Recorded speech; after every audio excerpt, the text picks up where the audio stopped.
Welcome to Texas Christian University in Fort Worth, Texas. This is Fox College Football, presented by Reese's, where this evening, in front of a sellout crowd on a beautiful evening, it's number 2 Kansas State, led by Optimus, taking on the Horned Frogs of TCU.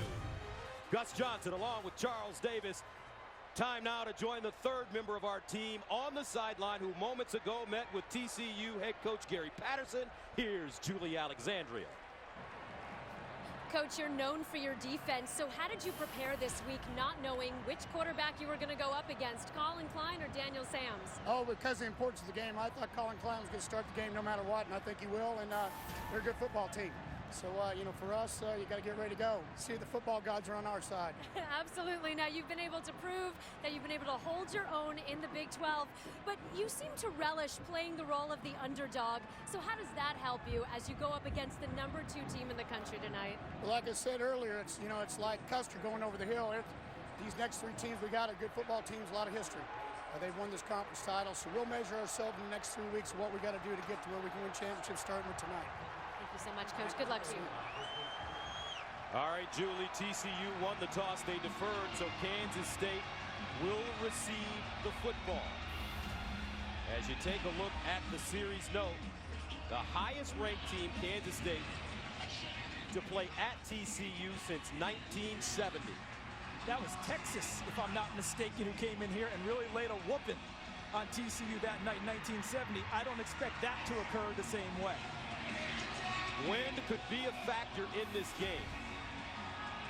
35-mile-per-hour wind gusts at kickoff time.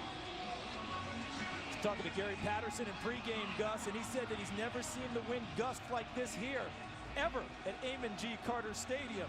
So we'll see how the wind affects him throughout the evening.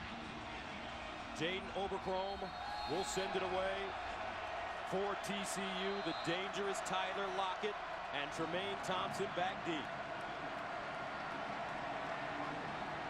And the wind already a factor, blowing the football off the tee.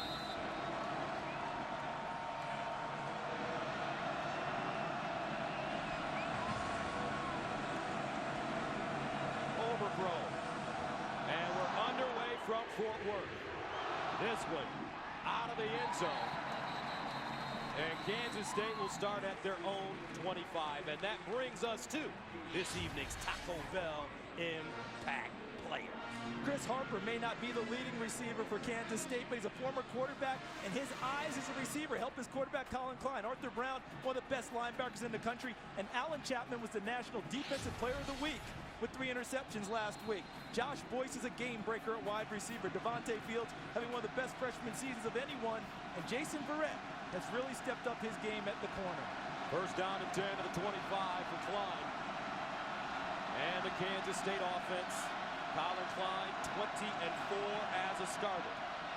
And they hand it off to Hubert. And a Waco Wonder spinning goes down. And Colin Klein last week against Oklahoma State before leaving the game in the 3rd quarter with an unspecified injury, was 16 of 22, 245, no touchdowns, no interceptions, and he rushed 17 times for 64 yards and a touchdown. What you want to see this evening is how does it affect him with his physicality? Colin Klein is a bruising type runner. Will this injury take him out of doing that, or will he be the same Colin Klein we've seen all season long? Second down and 7 at the 28. Klein to throw underneath, and it is caught. Beautiful throw and a nice catch as Curry Sexton cradles the football. The sophomore from Abilene, Kansas. And then cradled his arm going off the field. Hopefully he'll be all right. Came down on it after making the catch. Really laid out to secure that one for Kansas State. Gain of 8 on the play and a first down for K-State on their opening drive.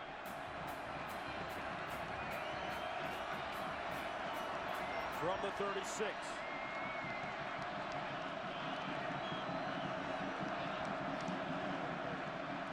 Klein hands it off. Hubert spins out of trouble and gets up to the 40. Picks up 4 yards on the play. Jason Verrett with the tackle from his quarterback position. Verrett leads the Big 12 in interceptions and passes broken up. but shows the willingness to come up at the corner position to be a tackler. If you're going to play for Gary Patterson's defense, Dick Bumpus, the defensive coordinator, you have to be an all-around player. You can't just simply be one of those lockdown corners who covers people. You have to be able to tackle. Second down and 6 at the 40. Wilson and Hubert in the backfield. Klein calling the play at the line of scrimmage. Out of the gun. Here's Klein to throw it. And intercepted! Devontae Fields laid out, pulls it down, and we've got the first turnover of the game here in Fort Worth. Devontae Fields, known as a rush defensive end. Watch this, this is his own blitz. He's going to drop off into coverage and now becomes an outside linebacker. Look at it, running to the spot, finds it, and watch him turn inside, play the football. A huge play early for TCU. And shows the versatility of the freshman. Now look at him, put his arms underneath it and cradle it to his body before it hits the ground. Only the third interception of the season for Klein, the 5th turnover of the season for K-State. And the Horned Frogs are in business. And we might have a penalty for too many people in the illegal substitution right out of the gate for TCU.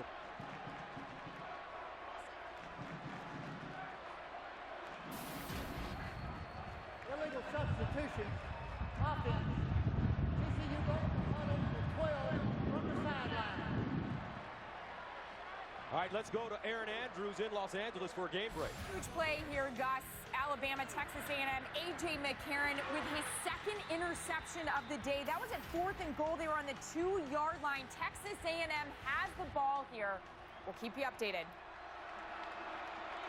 Wow, Texas A&M doing a terrific job. Boykin throws on the run, and it's caught by his tight end, Griffin Gilbert.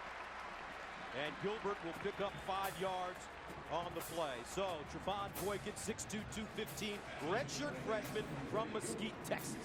So versatile that they had actually moved him to running back during the middle of the season because they had some guys dinged up, had to bring him back to the quarterback position, but this was always where they wanted to play him. A true dual threat guy. Watch him today and see if he uses his legs to pick up key first downs and key yardage to keep drives alive. Last week, 12 of 29 against West Virginia for 254 yards, 2 touchdowns, and an interception in their double overtime win. Now, Matthew Tucker, the senior from Tyler, Texas, stopped by Randall Evans. And I think that they should just rename Tyler, Texas to Earl Campbell, Texas. I think there's been a movement afoot for that a long time, and it won't take long to get that petition filled with names to get it done. Now remember, on the season, as you mentioned earlier, Gus, that's just the 5th turnover by Kansas State. So far this year, no one has scored after a turnover by Kansas State. 3rd down and 2. Boykin running, and Boykin brought down Arthur Brown Jr.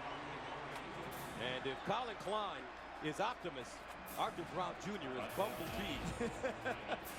And we look here, 5 turnovers on the year now, no points out, no points scored against Kansas State's defense, and that holds true again as TCU has to punt after the Bumblebee. Uses his eyes, sees the play, and uses his suddenness to get there and put the ball carrier on his back. Ethan Perry will punt it away, standing at his own 43. Tyler Lockett, Jermaine Thompson back deep.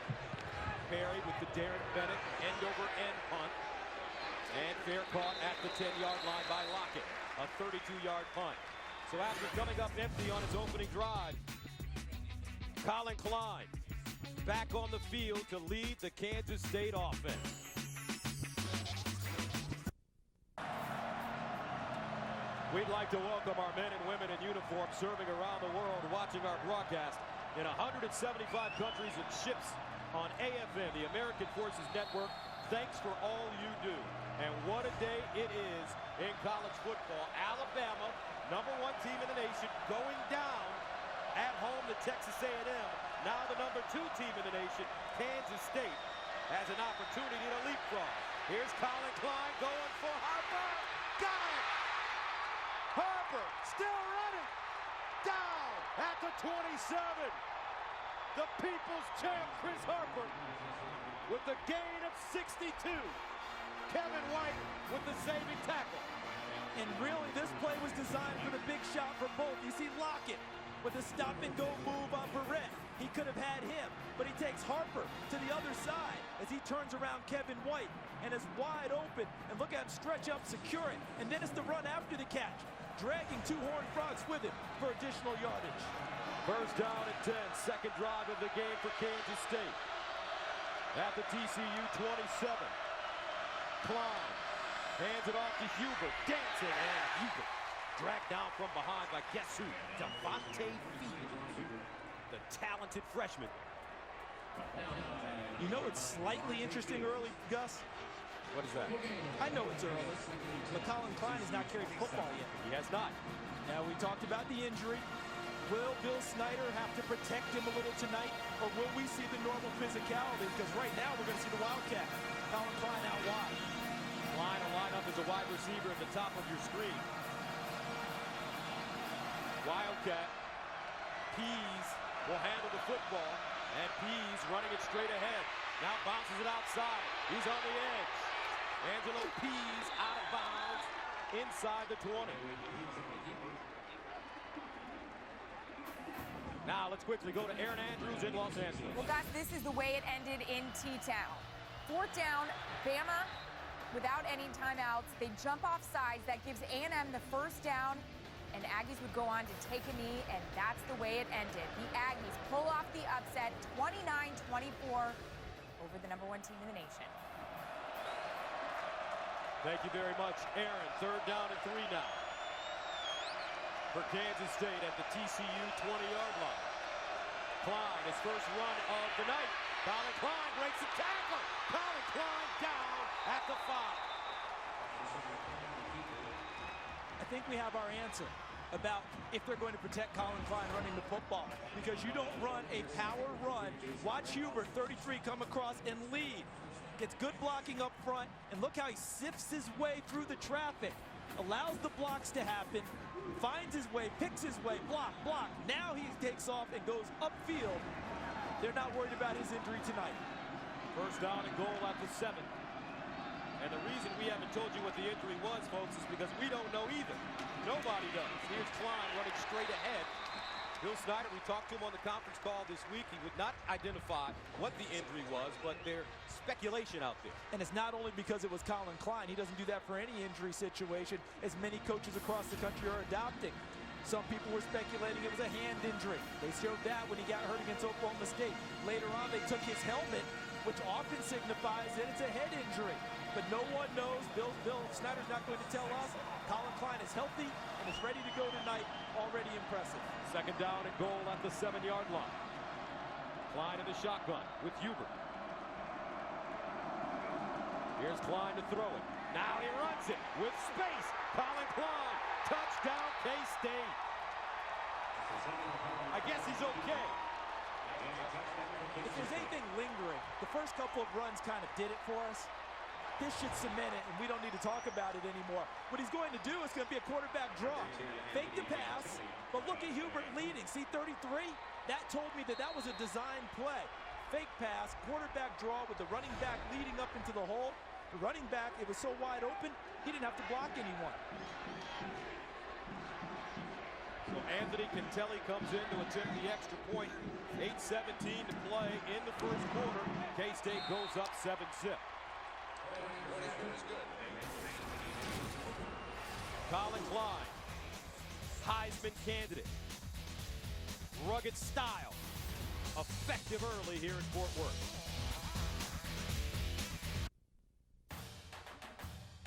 Fox College Football is sponsored by Reese's Peanut Butter Cups. The perfect combination of chocolate and peanut butter.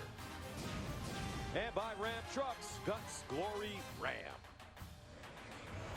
Welcome back. Some big upsets in college football on this Saturday. Tough day, especially when #1 goes down. That was the game people were a little fearful of, and A.J. McCarron, his first 2 interceptions of the season, helped Texas A&M win with behind Johnny Football, Johnny Manziel. And in Louisville, undefeated in the Big East, they got whacked at Syracuse, and Oregon State, a tough one at Stanford. Not altogether surprising. They were ranked #11, but on the road with Stanford, you knew that was going to be a difficult game for the Beavers. Do you think the Kansas State sideline knows that Alabama lost? They do, but everyone's being very careful not to make sure Coach Bill Snyder doesn't know that they know. Sky Dawson, and a flag on the return as Dawson gets close to the 20. That's too good of information for someone to sit on, Gus. That leaks out quickly. And they know at Cal also because Oregon is playing there. Colin Klein. Holding, receiving team, number 43. Half the distance to the goal, 1st and 10. That's Cliff Murphy.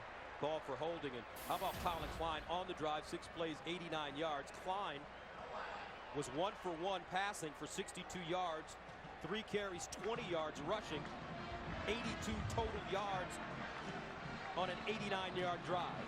Talking about how important he is to his team. And how he answers after throwing the interception. The very first play, backed up around their own 10-yard line. He goes back and throws the deep pass to Chris Harper. First down and 10. At the 10. Here's the handoff. And it's Tucker with running room. Tucker crossing the 15. He'll gain 6 on the play. Jarrell Childs with the tackle. We will probably see multiple running backs for TCU tonight. Matthew Tucker, number 23, B.J. Catalan, a true freshman. Andre Dean, number 30, and in short yardage, Ladera Sanders, number 39.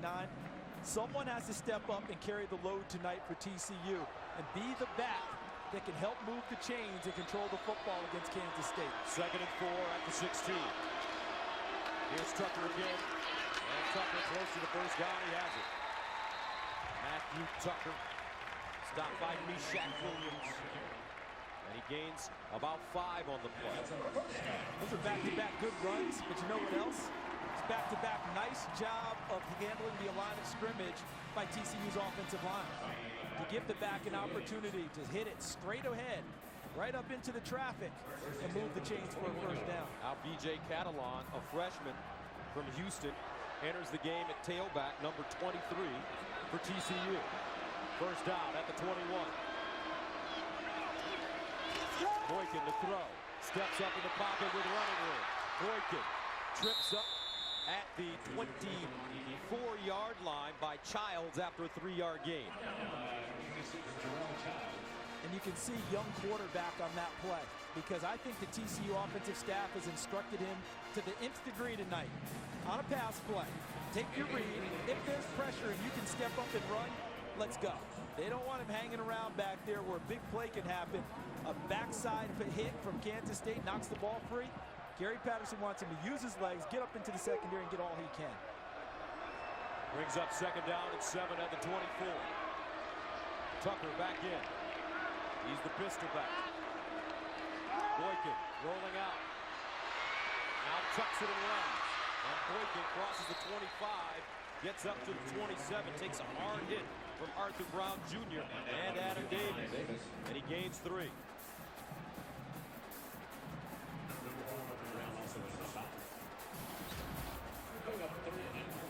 Arthur Brown leading this team in tackles. The Miami transfer. Wanted to come back and play closer to home in Wichita. You see his eyes. Those eyes watch the quarterback where he thinks the ball is going to go, and he just takes off and arrives there often. 3rd down and 4. Boykin underneath, incomplete. He had a receiver, and Brandon Carter couldn't hold on to the football, maybe anticipating contact. So TCU coming up empty on their first 2 drives of the ball game. I'm not sure he could pick out the number, but I think he saw the flash of white coming at him in terms of the jersey. Jared Milo, number 23, that's who you were talking about, Gus, showed up on the play, and I think he took Brandon Carter's concentration away from the football. So Ethan Perry will punt it away from the 13. Lockett and Thompson back deep. And this will be Thompson. He gets to the 30 with a lane. Tremaine Thompson all the way up to the 41. A 46-yard punt and a 32-yard return. Ethan Perry, the punter, had to make the tackle. So Kansas State up 7-0 with great field position.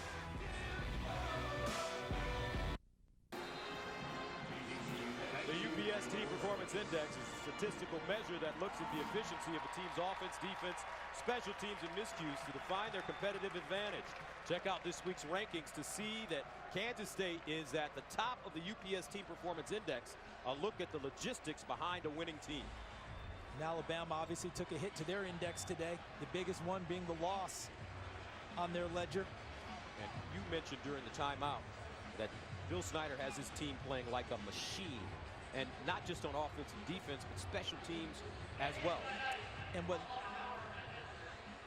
the power is back up. Will resume play. Power issue that was quickly corrected. Thank goodness. But you know, when you look at them, the only thing that what let you know they're human, they've had 2 breakdowns in kickoff coverage that resulted in touchdowns. One last week against Oklahoma State, once against West Virginia. Other than that, they've been clean all year long. First down and 10 at the TCU 41 for Kansas State. Angelo Pease in the backfield. Here's Klein on the play fake. Steps up, in trouble. Klein trying to get outside and dump it off, and incomplete. Great pressure by the TCU defense.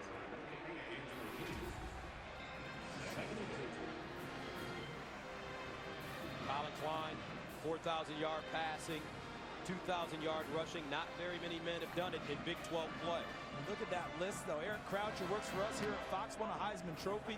Robert Griffin III won a Heisman Trophy. L. Roberson, a Kansas State quarterback under Bill Snyder, got it done also. And Brad Smith, I'm not sure anyone could run quite like Brad Smith could when he was at Missouri. Vince Young won a Heisman Trophy as well in Texas. 2nd and 10 at the 41.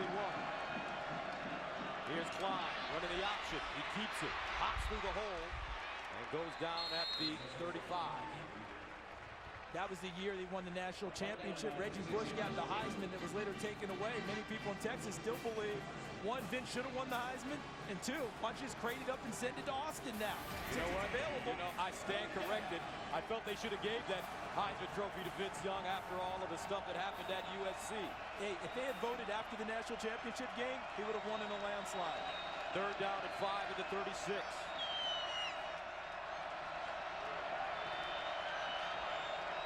Here's Klein to throw. Klein underneath and caught at the 25-yard line. And this is Tremaine Thompson.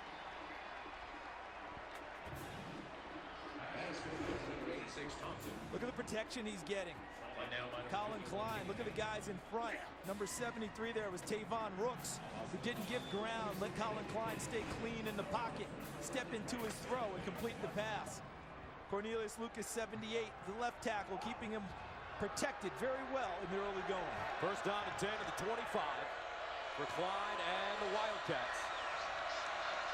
Pease and Wilson in the backfield. Now Klein on the quarterback keeper, slicing through the TCU defense and knocked down hard inside the 20. You and I were just talking a minute ago about how machine-like this Kansas State team has been playing. They make a mistake, they bounce right back, they jump on things. You know what else they are? They're home wreckers. Yes, they are. They do not mind going to your place and tossing your furniture around and rearranging your living room in a hurry. Right? They've gone on the road and won at Iowa State. They've won at Oklahoma. They've won at West Virginia. They're trying to win at TCU. 2nd down and 4 at the 19. Klein over the middle and broken up.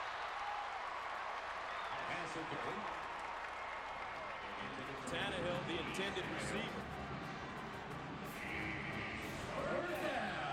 Watch the rush in Colin Klein's face because now he has to double clutch on the pass. James McFarland, see the jump 40? He jumped there. Now he's got to pull it down. Double clutch, throws it behind Tannehill, allows Elijah Olabo, number 6, to get involved with the play. Makes it 3rd down and 4 at the 19. Kansas State 2 of 2 on 3rd down conversions.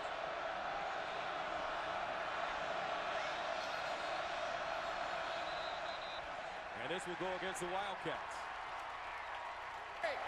False start. Offense number 73. 5-yard penalty. 3rd down. And one reason this Kansas State team is so good, Charles Davis, is because they don't turn it over and they don't beat themselves. Only the 32nd penalty this year. I mean, Tiger, the viewers in the FBS with Navy going into this game, Tavon Rooks, the right tackle, got in motion a little bit early. Look out for the defensive ends now. See if they can get involved for TCU. 3rd down and 9 at the 24. Here's Klein with time over the middle and broken out. On the board again. Reaching around and making a play. And give him all the credit because the pocket was set. It allowed Klein to step forward. And Elisha Olabo, number 6, makes the play on the football. A former cornerback shows off his coverage skills. 2 pass breakups on this drive. Anthony Cantelli, a Lou Groza Award semifinalist, in to attempt a 41-yarder.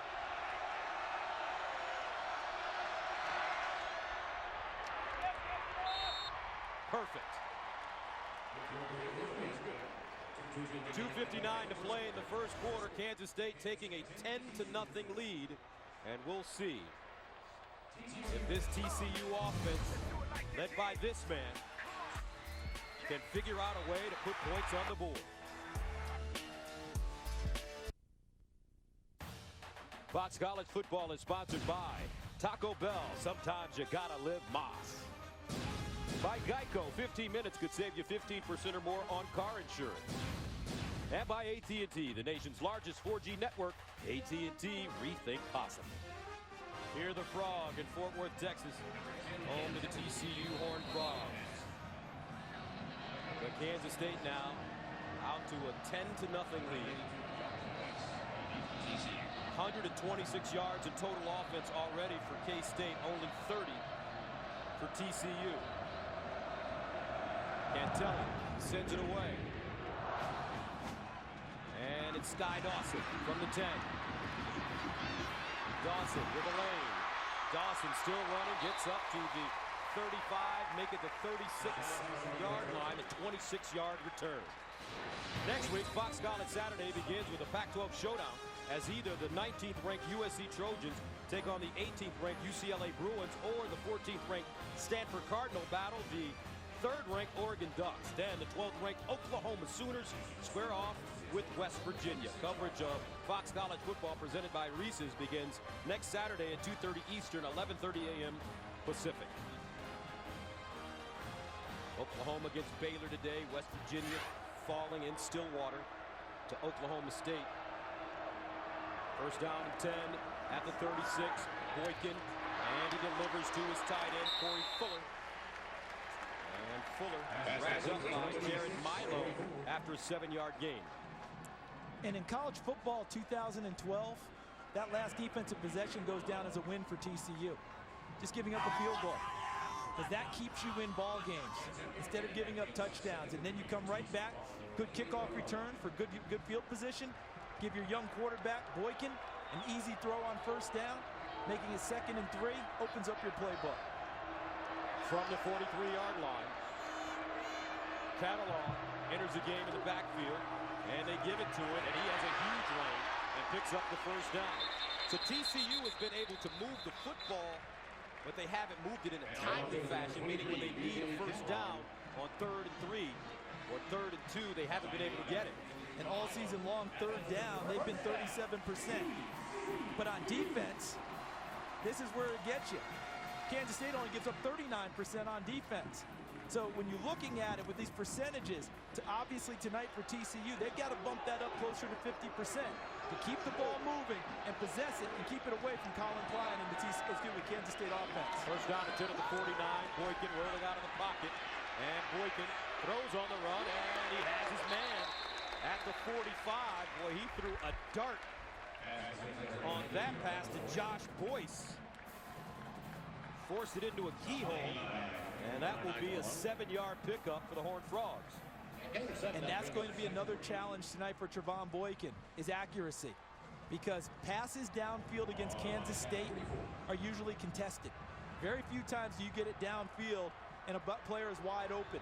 Swing passes, get it to him quickly is fine, but when you push it downfield, as soon as you catch it, expect someone to be in the vicinity. 2nd down and 3 at the 44. Matthew Tucker in the backfield. Here's Boykin. Trevon, a 15-yard gain. On 2nd and 3, John Shula makes the stop. What was beautiful about this run for Boykin is how definite he was. Sees the gap and just gets right to it. No dancing, no juking. Sees the hole straight up field. And then makes a nice spin move to pick up additional yardage. You know who that looked like? The guy on the other side. Little John Hubert. No Colin Klein when he's running the ball. I went with the spin move with Hubert. But Klein, you're right. Understanding, seeing the hole, boom. Go right now when you have an opening. First down and 10. Boykin to throw, drops it off, and that ball a little low for Gilbert. Pass incomplete, intended for number 87, Griffin Gilbert. Bring up 2nd and 10. So that makes it 2nd down and long, and now Boykin hurt. Boykin on the sideline. He may have gotten hurt on the run and managed to stay in for another play. Yeah, see, he throws the ball. He might have landed on his shoulder, and then the residual kicked in. Now you get Matt Brown into the game at quarterback. Sophomore from Allen, Texas. 2nd down and 10 at the 29, and he'll run it.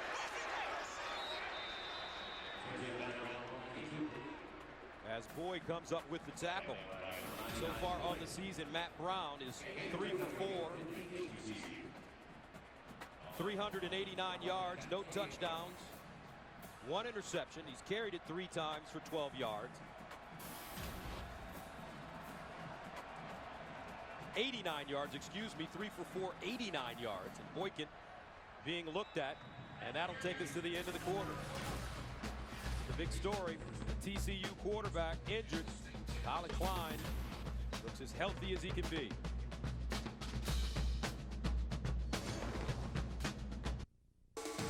You're watching Fox College Football.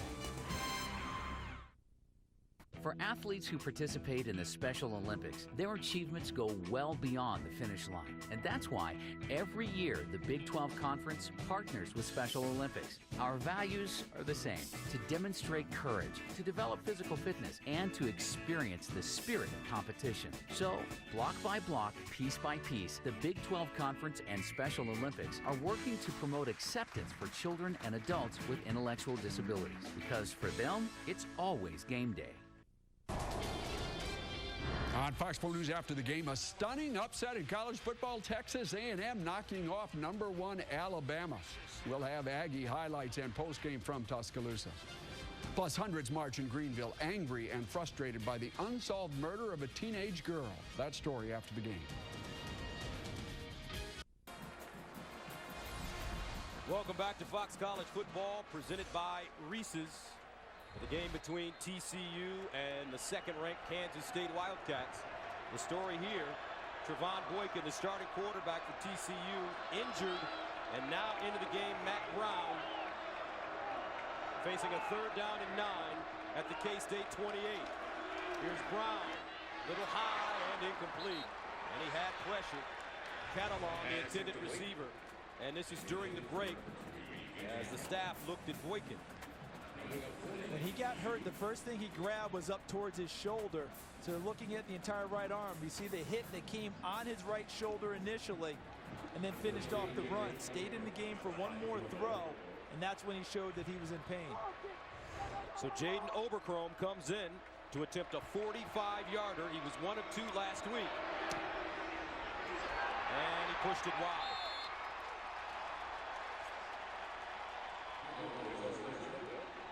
.14:50 to play, 2nd quarter. Kansas State still up 10-zip.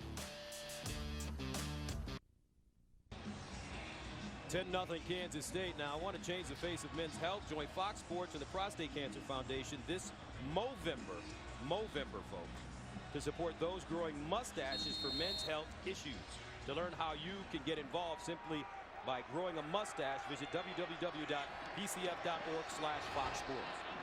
Simply, not for me. I'm going to give it a shot, but not for me. I'm trying. It's not pretty. First down and 10. Here's the reverse.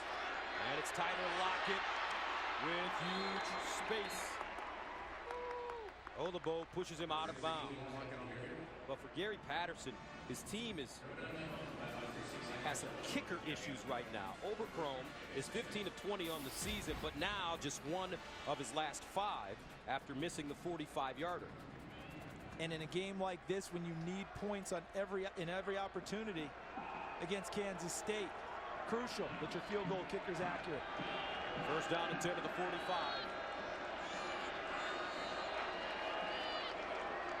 And the delayed handoff to Hubert. They'll get back to the line of scrimmage. So Kansas State, after the interception on their first drive, they've scored a touchdown and a field goal.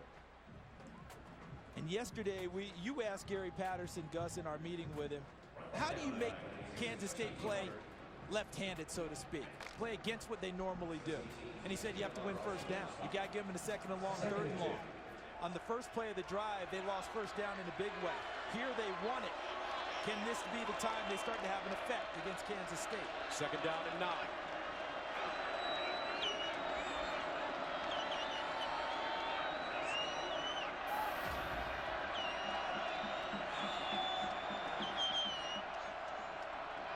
Klein. And he's dropped at the 40. What a job by Devontae Fields. This kid is a ball player. Watch how he just reads this play. Okay, Fields standing up. Reads it, realizes that there's no handoff with Hubert at the mesh point between quarterback and running back. Sees it the whole way, stays right in there and puts Klein on the ground. Now you have that opportunity on third down. You've earned the right to rush the passer. Third and 15 at the 40. They need to go to the TCU 45 for a first down. Trips at the bottom of your screen. Here's Klein. Under pressure. Steps up with all sorts of running room. Dives forward, but will be short. Colin Klein up to the 47, and Kansas State will punt for the first time. And that's a big-time win for the TCU defense. They did what the game plan called for. Win first down, get them into second and long. They turned it into third and longer, and then covered up the receivers, forced Klein out of the pocket, and put him down, forcing the punt. Nice series for the TCU defense. Deontay Gray back deep as Ryan Dorr sends it away, and this is a beauty. And into the end zone. A 54-yard punt. But TCU gets off the field on third down. Colin Klein running into Devontae Fields. Hello.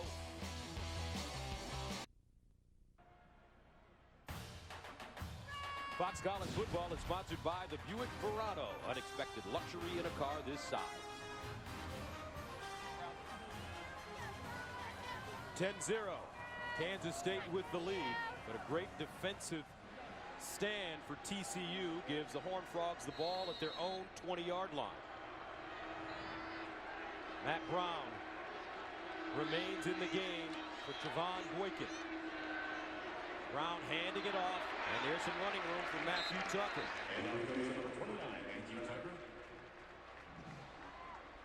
So quarterback, the position has been a big issue for TCU from the beginning of this season.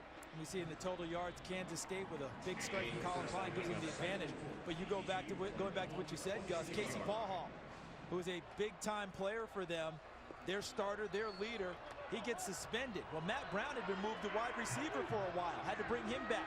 Trevon Boykin was practicing that very week to be a running back, had to move back into the quarterback position. A domino effect from the suspension.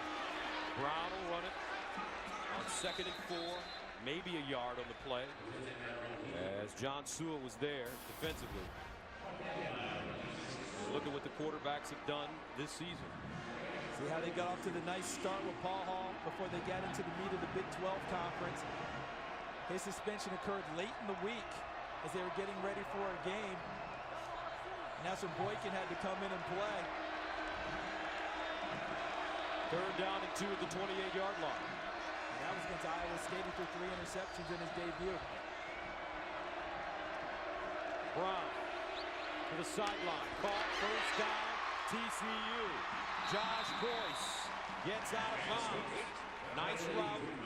He gains 15 on the play, and that should be a confidence builder for Matt Brown. I would agree with that wholeheartedly.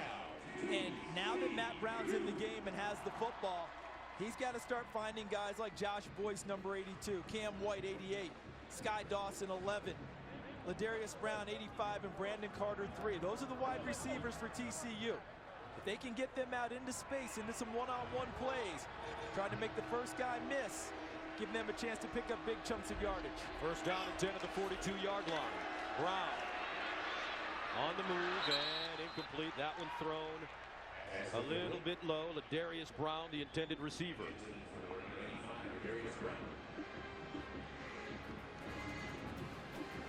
Coaches always tell you, regardless of where you are in the depth chart, stay ready. Here's a perfect example. And for most players, they nod their heads when they hear that from a coach. I got you, coach, I got you. But very few actually do that. Very few practice as if they are one play away from being on the field. We'll find out tonight if Matt Brown has been able to do that. Second down and 10. Brown hands it off. Catalan makes something out of nothing. He'll pick up 5. Let's go downstairs where Julie Alexandria is standing by. Thanks, guys. Well, TCU having a little issue with some injuries. Not only is their quarterback Boykin out, he left the field a little bit earlier, but number 11 wide receiver Sky Dawson also out as well with an apparent lower back injury. He's being worked on by trainers. He's here on the sidelines. Not sure whether or not he's going to go back in. Guys? Okay, thank you very much, Julie. Third down and 5 at the 47. Empty backfield for Matt Brown.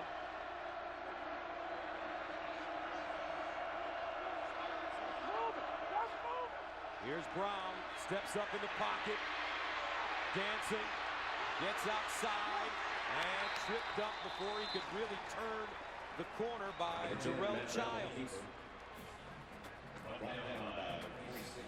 Sky Dawson on the sideline. He represents pure speed when he's on the field. A 3-time Mountain West Conference track and field champion and All-American, ran a 6.69 60-yard indoors to win their championship when TCU was still in that conference, and has been clocked at 10.29 in the 100 meters.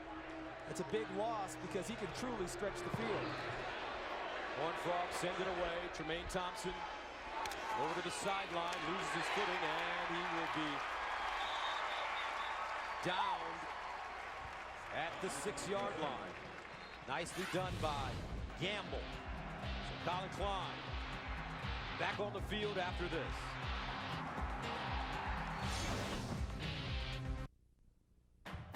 Hey, coming up on the Pizza Hut halftime, today turned out to be Upset Saturday as number 1 Alabama falls at home and Louisville loses their first game of the year. Plus, number 5 Georgia is playing for the SEC East.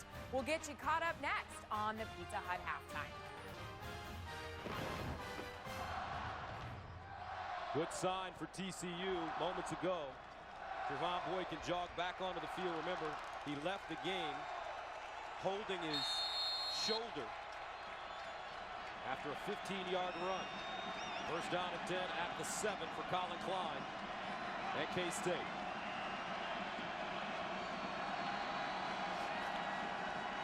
Klein to run it. And Klein. Not a lot of room on the right side. This time, TCU closing down again. Mapunga with the tackle. And now this is another opportunity for TCU to build on the last defensive stand. And they put a second one together and hold this field position to help out their offense, which has been struggling this evening against Kansas State's defense. Second down and 10 at the 7. No gain on the last play.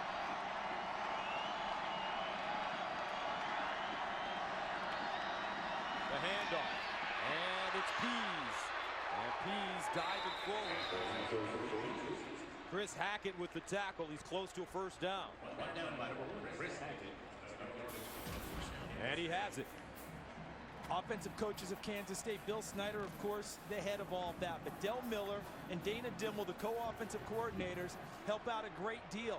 They spread things out on second and long to create a better running lane, and Angelo Pease found it for a first down.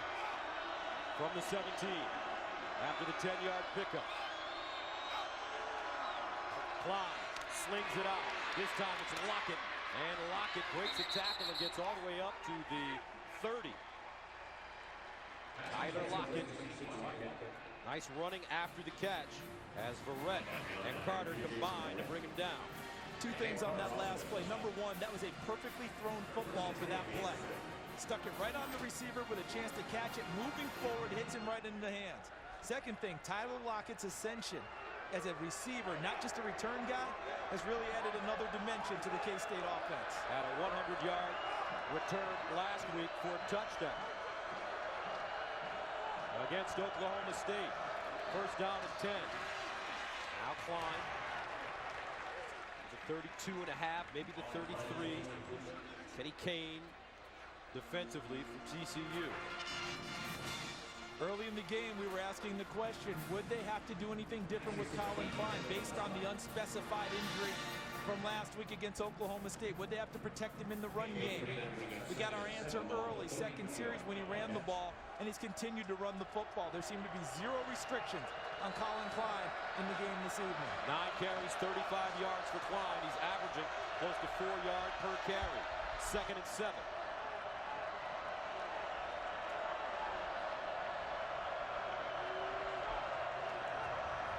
Now Klein sprinting out of the pocket, shovel pass, and it's caught by Brandon Wilson. And Wilson will gain about 3 yards on the play. Devontae Fields continues to impress me at the defensive end. He almost had a hand in breaking up that shovel pass as it went inside. Got a hand on it. It was a nice catch by Wilson to keep that play alive. TCU second behind Florida State in FBS in 3 and outs per game, averaging 6. They don't have any tonight. Third down and 4.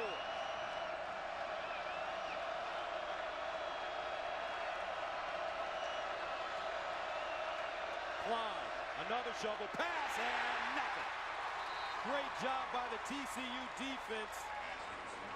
This time it's Sam Carter. Nice combined effort because here's Carter 17, but watch the defensive end, Mapunga.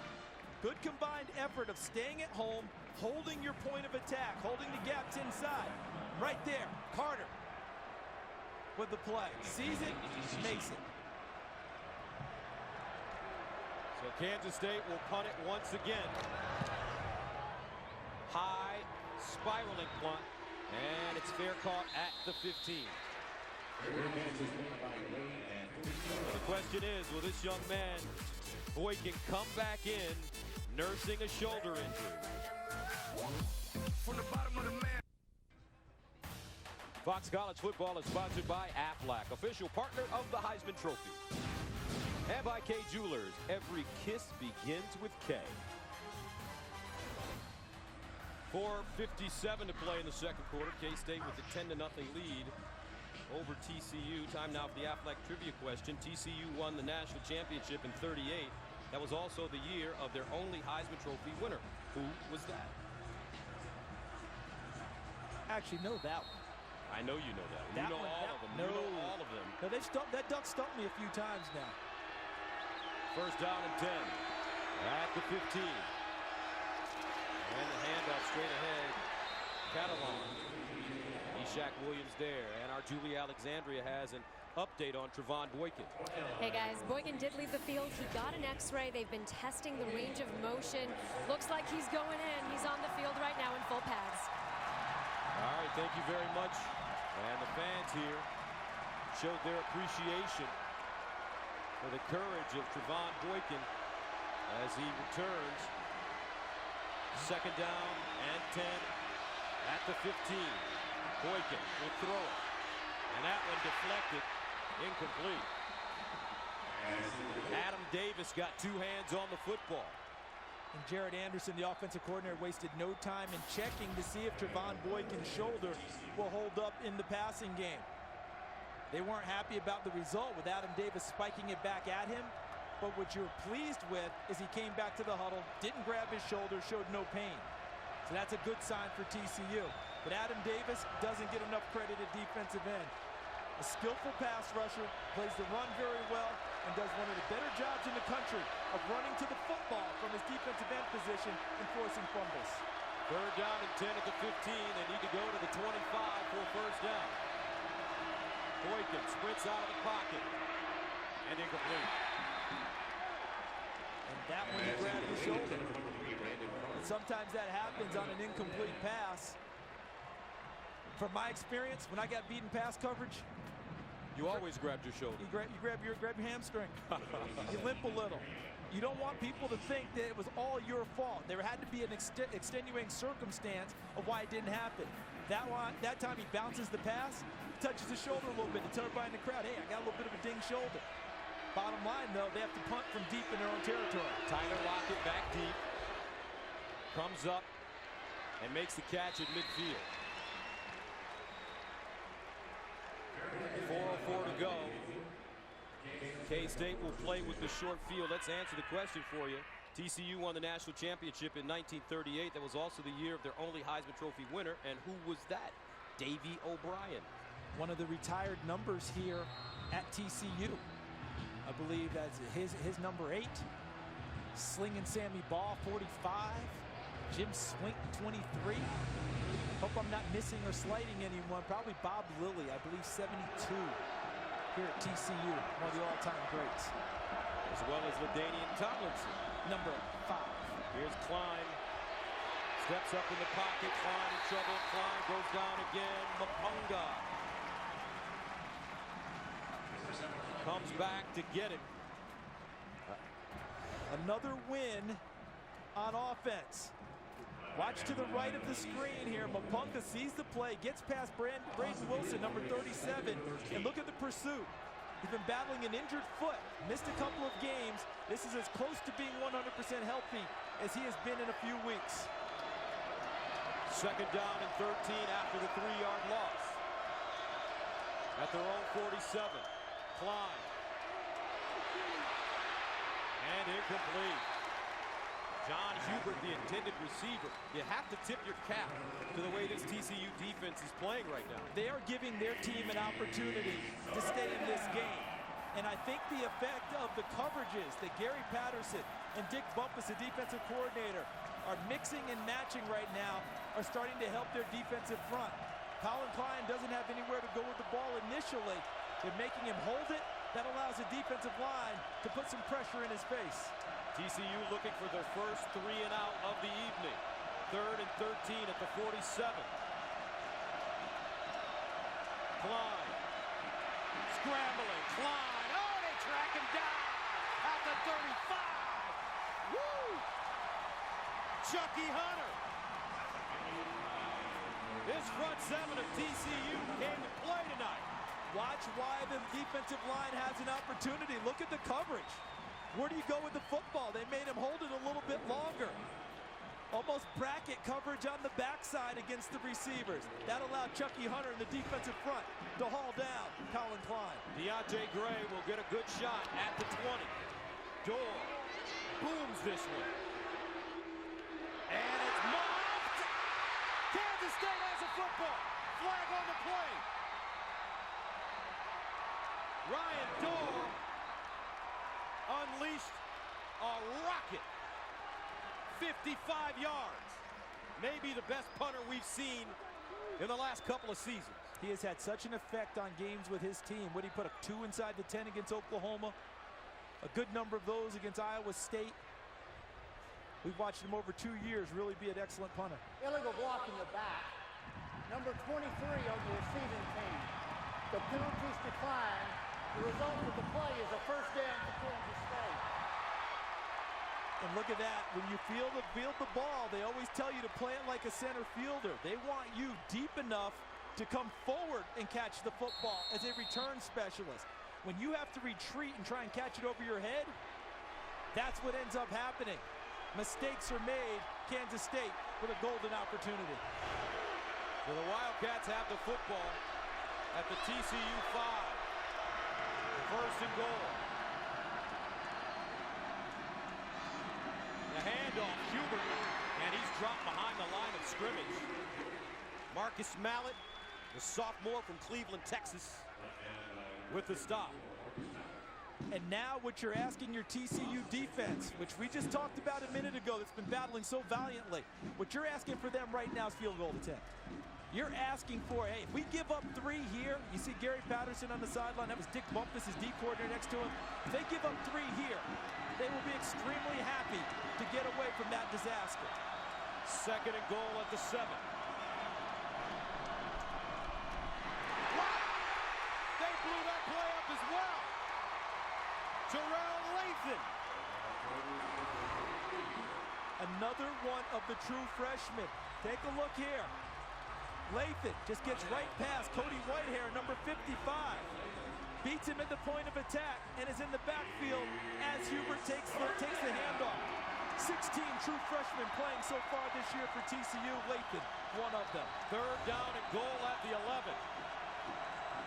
Klein in the shotgun.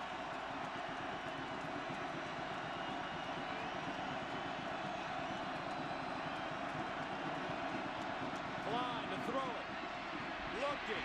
Dumps it off. Hubert. And Hubert down at the 2. Sam Carter with the tackle, and here comes the field goal unit for K-State. And how about that defense for TCU? Made Colin Klein hold the ball longer again. Receivers weren't open on the initial cuts and routes. Made him dump it short on the check down. And then did you see how they rallied to the football? 3 hats there, 3 Horned Frogs to put down Hubert and force the field goal attempt.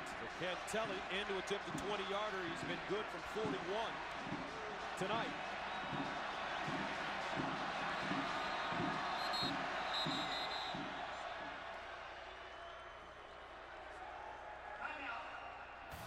And Kansas State calls a timeout. 32 seconds remaining in the first half. 10-zip. 32 seconds remaining in the second quarter. If K-State is successful on this field goal attempt, they will have scored 114 points off turnovers, and they've yielded 0. Remember, there was a turnover early in this game. Colin Klein threw the interception to Devontae Fields, and Kansas State shut that down. Now, after a timeout, if you're TCU, you got to be very leery about the idea of a fake. You would happily let them kick the football. You don't want them to fake it and get into the end zone. They get it down, up, and good. Cantelli 2 for 2 on the evening. And the Wildcats take a 13-0 lead. Well, the last time these two teams met was in 1986, and through the years, both of these institutions have fielded many great athletes on defense and offense. Slinging Sammy Baugh, Davey O'Brien, LT. You see the first guy that rolled out for Kansas State, Gary Spanny, the linebacker. Gus, you remember him with a great career with the Kansas City Chiefs also. He's a college football All-American. And he's going to be a Hall of Fame member in the National Football Foundation. You know what else he is? What? Colin Klein's father-in-law. That's right. Klein married this year. Now it's Carter from the goal line. And Carter with the running room. Gets to the 30.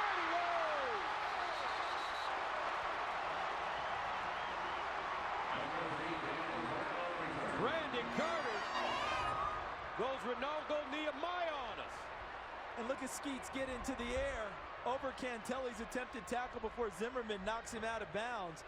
I talked with a TCU fan earlier this week, and he told me one thing. He said, Brandon Carter is good for one acrobatic move per game that you're going to take home and remember. Well, you talk about a scouting report that was accurate. Trevon Boykin remains in the game at the 38. Now Boykin to the sideline as his receiver. Nicely done as they get out of bounds. Cam White. Don't forget, coming up at the half is the Pizza Hut halftime show. Aaron and the boys will cover all of the action. Alabama going down to A&M. Louisville going down at Syracuse. And Georgia looking to clinch the SEC East. 2nd down and 2 at the 46. If I'm Tom Hayes, the D coordinator of Kansas State, I'm not playing prevent. I'm still trying to cover these guys. That ball deflected at the line of scrimmage. Because TCU just simply wants to get downfield and get a shot at a field goal to give them a little something good going in at the buzzer. That would feel nice to them to put 3 on the board and go into the locker room. If I'm Kansas State, I'm going to make them earn it.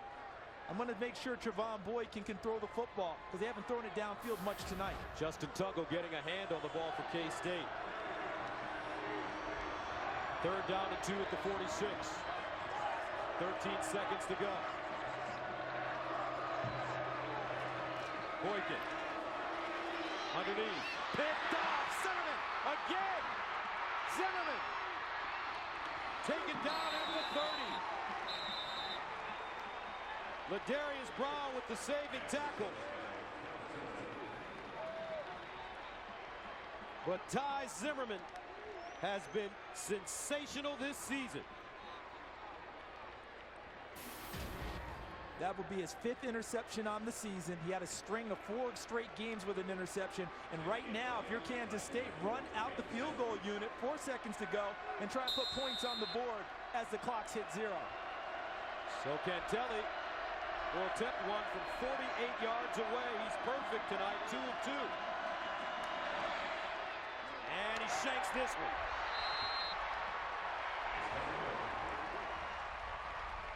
End of the first half with the score. K-State, the number 2 team in the nation, on top of TCU, 13-zip. Now we'll send you to the Pizza Hut halftime show.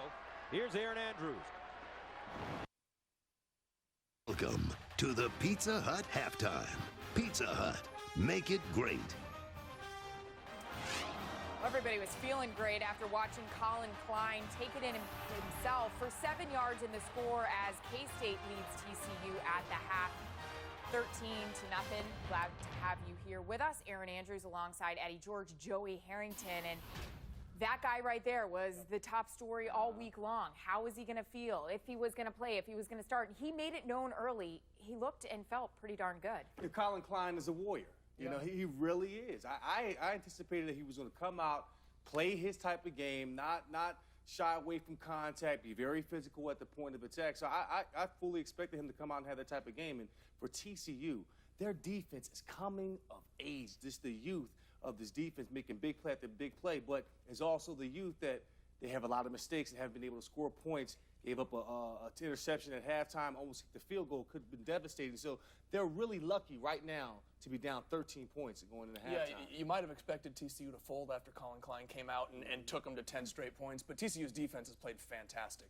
It's been the 2 mistakes, the drop punt and the interception, that have really stopped TCU from getting back. And I mean, there's been no momentum on the offensive side of the ball. Defensively, they're playing tremendous against Colin Klein, who came out and really started strong. They're the biggest reason why they're still in this game in the first half, made some huge plays. Okay, the biggest story of today will be this game right here that happened in Tuscaloosa. Texas A&M, a lot of people thought this could be upset alert for Alabama, Joe. That's right. Well, picking it up in the action in the 4th quarter, Bama down 12, A.J. McCarron 54 yards to Amari Cooper to get Bama back in the mix, 24-29. And what about a block by Eddie Lacy, allowing A.J. McCarron to throw again to Kenny Bell, 54 yards down the field, setting him up inside the 10-yard line.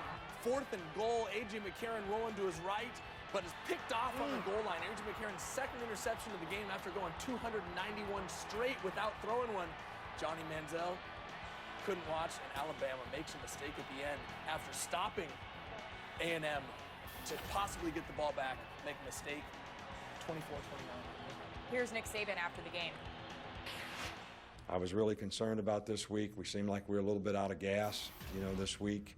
And Texas A&M is a really good team, and they played really, really well. And their quarterback's a fantastic player, and he obviously made some plays that, were great plays out there. So Nick Saban was worried about his team and the emotional hangover from last week in playing LSU, and we were wondering if the Tigers were able to expose something with Alabama's defense. What was Texas A&M able to do today against Alabama? Well, you're right.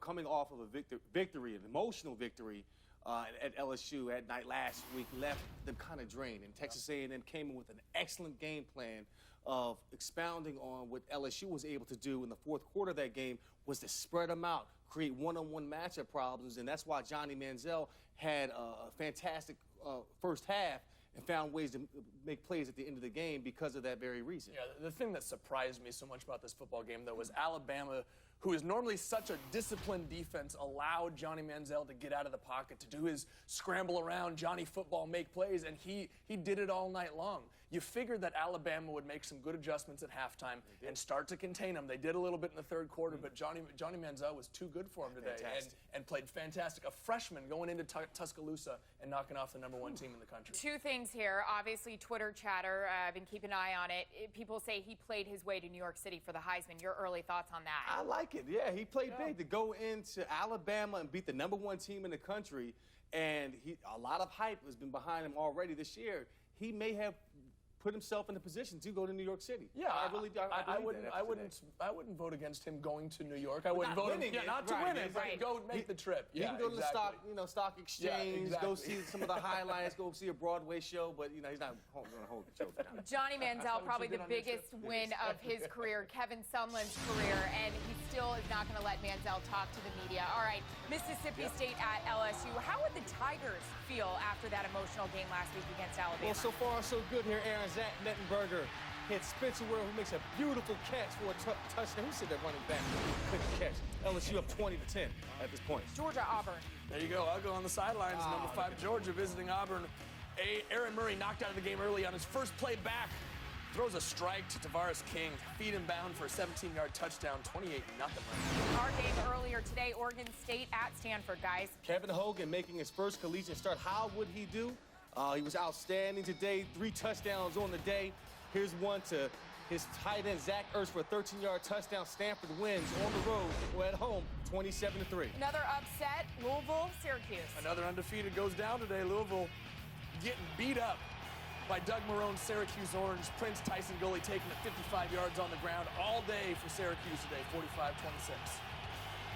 Wisconsin and Indiana. Vontae Ball had a huge day, 27 yards, 198 yards, 3 touchdowns, back in the form, and he puts the Badgers back in the Big Ten champions with a win today. Huge day, 62-14, Wisconsin. All right, Penn State, Nebraska here. Getting chippy on the sidelines. Yeah, you know what? I'm just going to leave this one alone because I'm sure there were some heated words there that people don't want repeated, but Damian Stafford there letting Coach Pelini know how he feels, and then coming up with a big fumble recovery here as Penn State tries to go ahead. That was the game sealer right there, Nebraska, 32-23. All right, well, now that Texas A&M has shook up the national championship picture here, you got to look at teams like K-State, Oregon, Notre Dame.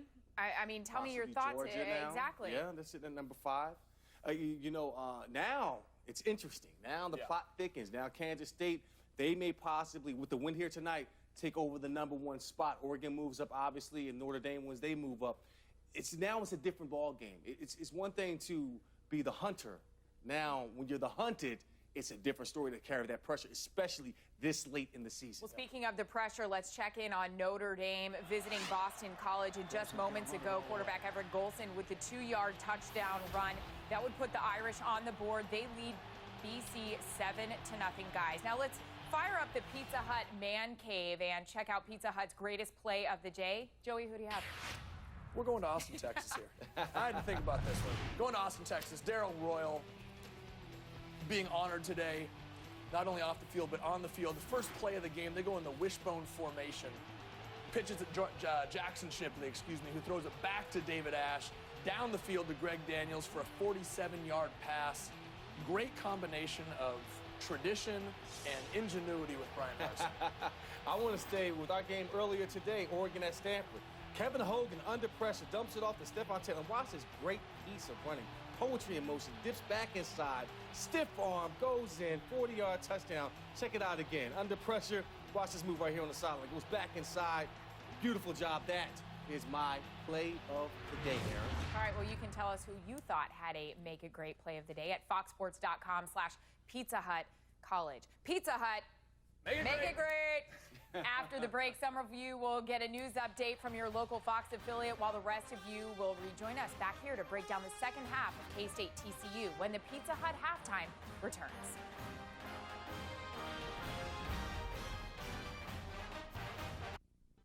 I like K-State mainly for the family atmosphere. Once you're here, you're greeted with a smiling face. You can step onto K-State's campus and feel that without even talking to anyone, that it's welcoming. The administrators and faculty, like, they remember your name. Anywhere you go, someone's there to help you and to smile at you. Half of campus is going to be wearing purple, and you know that there's that K-State pride. It's really evident that you can do something and you can be somebody and you can really define yourself here. I'm a part of the campus. K-State to me is home. And that kind of gives me a sense of place.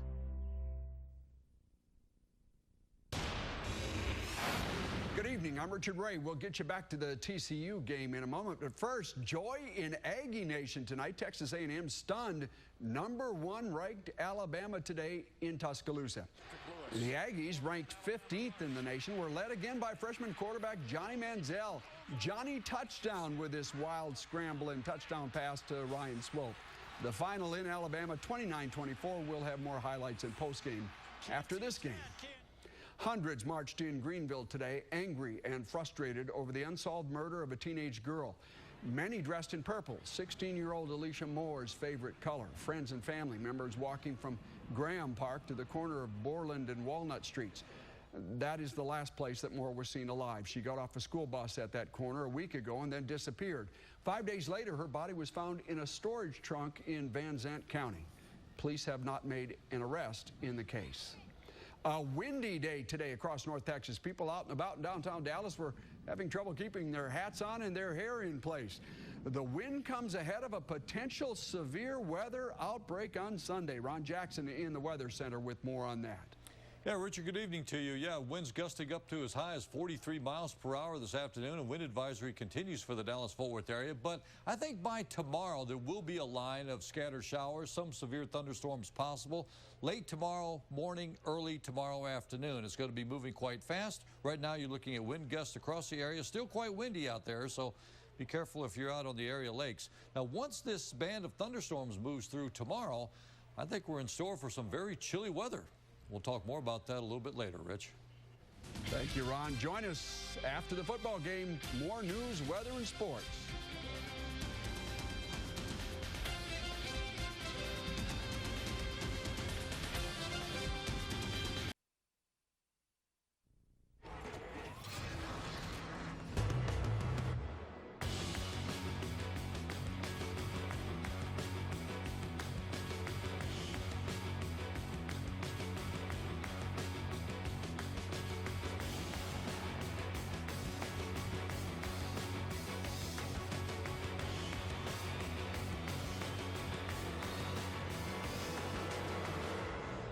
Welcome back to Fort Worth, the #2 ranked Kansas State Wildcats with a 13-0 lead over TCU.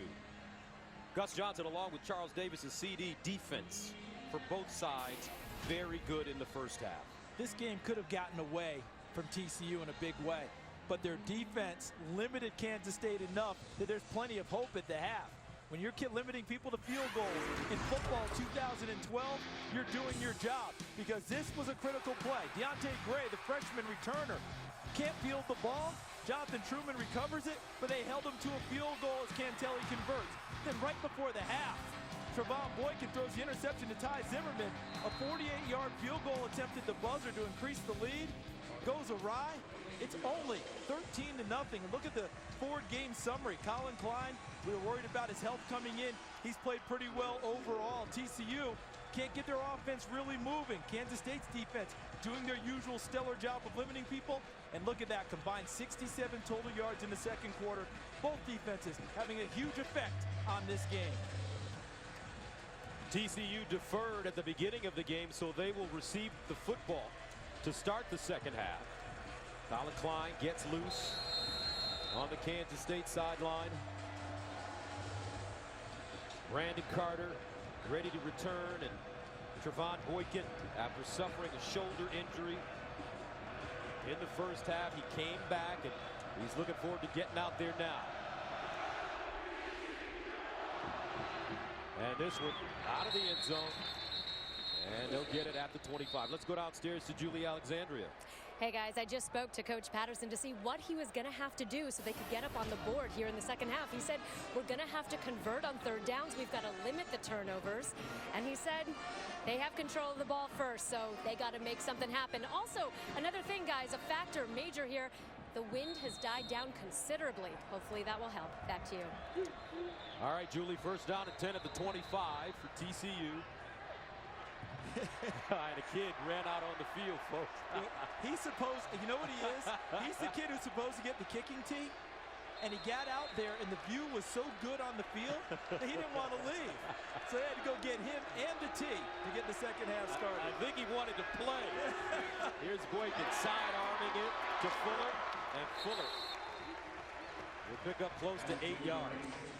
And Julie's report about what Gary Patterson needs from his team, he said about converting on third down. I've got to add to that. Not that Gary needs my help coaching his team, obviously, but I think they've got to find a way to push the ball downfield a little bit more in the throwing game.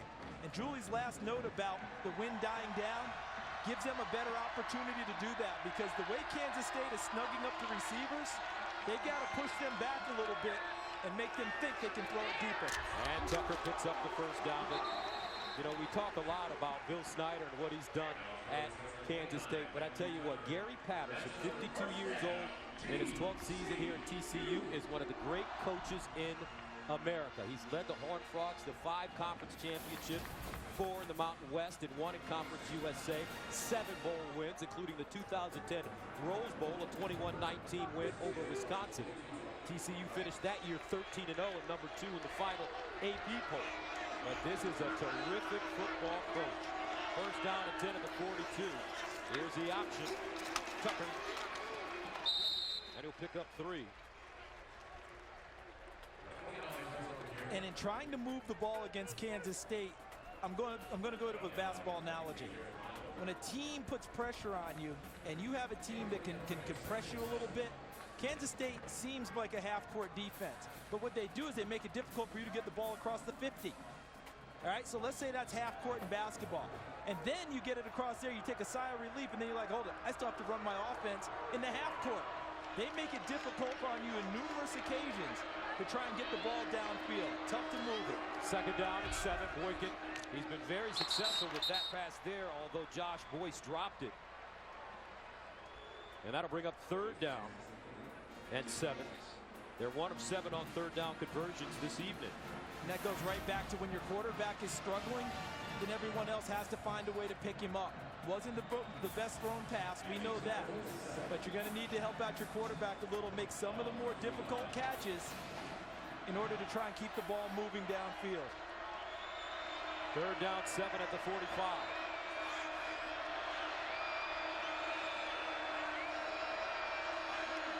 Boykin hands it off. Wow. Coming through like a bullet, Meshach Williams. Arthur Brown there as well. And how about Meshach Williams? He ends up having both players wrapped up. Okay, so this is Williams working against Babaluge. Look at that. He had both of them. I mean, if you can't put 2 tackles in the stat sheet, you've got to put 2 check marks in his grade sheet when they watch the film on Sunday. Horned Frogs send it away. Tremaine Thompson will start inside the 15. Thompson weaving his way up. Thompson finally knocked out of bounds at the 42. A 44-yard punt and a 27-yard return. But the TCU defense has kept the Horned Frogs in this game. They've been all over Colin Klein. Let's see if they can continue right after this.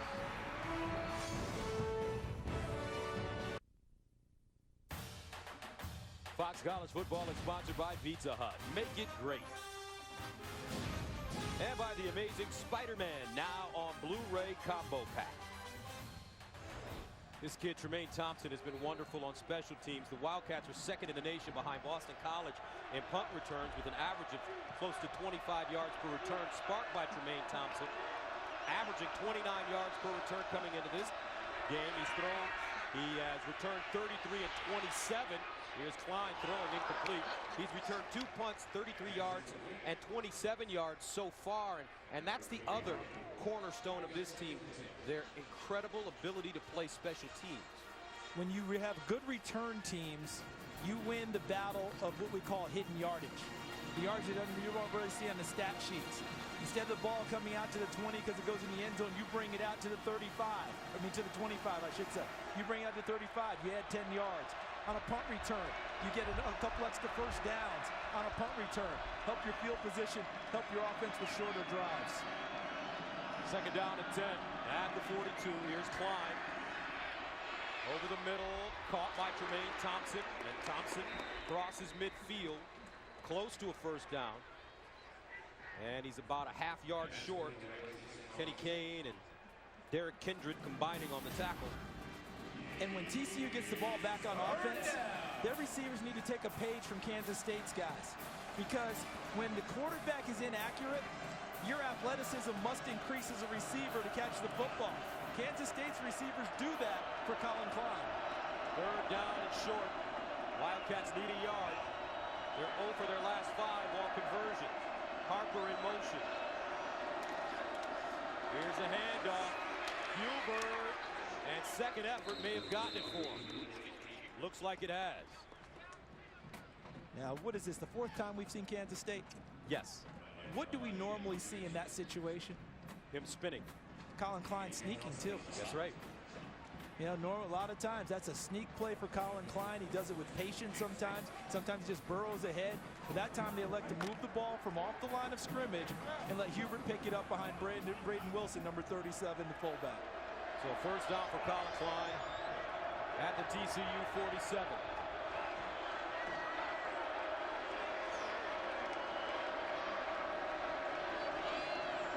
And a timeout call by K-State.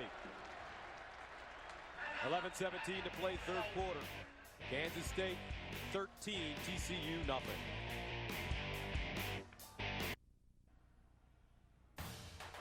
Fox College Football is sponsored by Ford and the Go Further with Ford night. Welcome back, 13-0, and we've called, this is our 4th K-State game this season. I don't know about you, Charles, but I haven't seen a defense compete with them like this TCU defense is doing tonight all season. They've really gummed up the works, for lack of a better term, because usually Kansas State finds a crack and is able to exploit it. Tonight, Colin Klein under constant pressure, trying to throw and run. Klein. Oh, and he's sacked again for the 3rd time. Stanley Mapunga. This is an example of the front working with the back, meaning the coverage. Excellent, which allows Mapunga, number 90, feeling better after the injured foot, beats 2 blockers. Tavon Brooks, the offensive tackle, Brandon Wilson, one of the better blocking fullbacks in the country, beats them around the corner and knocks down Colin Klein. But again, the coverage downfield, these guys, tremendous. Most sacks against K-State this season, 3. Second and 16 at the 47. Klein finds Hubert in the flats. Hubert spinning, juking, and Hubert finally taken down by Kenny Kane after 2-yard gain. Even when you play zone defense, eventually it becomes man-to-man coverage. Look at this. See, number 12, Kevin White was pointing and saying, hey, do I have help inside? But he stays with him. Even zone, you eventually get to where you're covering man on someone. It's kind of like a matchup zone in college basketball. Get there, snug up to the receiver, take away the pass. Third down and 14.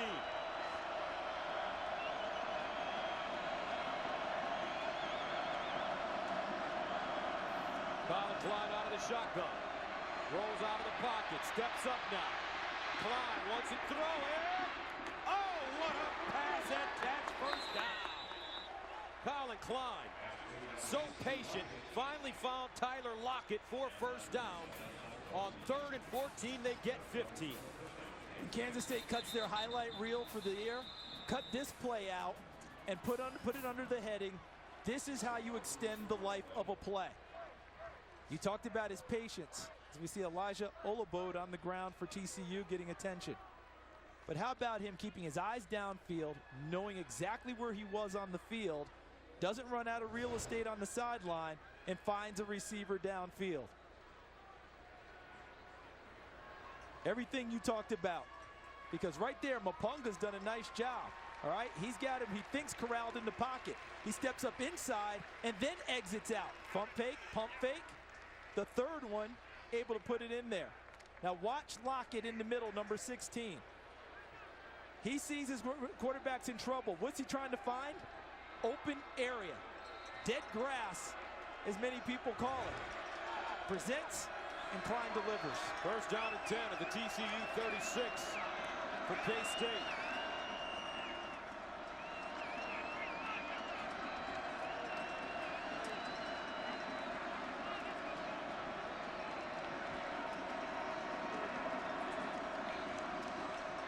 Klein to run it. Klein trying to get outside. Great open field tackle at the 35-yard line. This time, it's Jeff Hooker.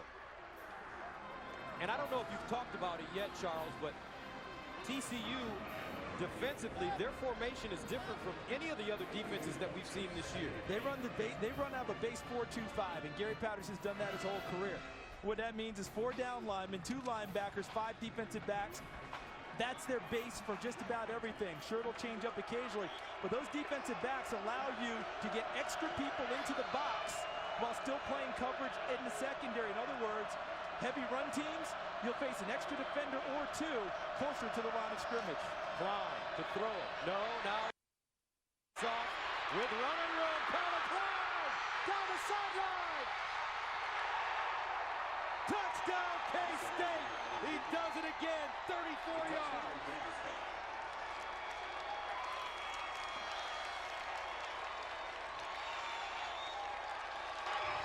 And we talked about extra guys in the box. 1, 2, 3, 4, 5, 6, 7, 8, right there, close to it.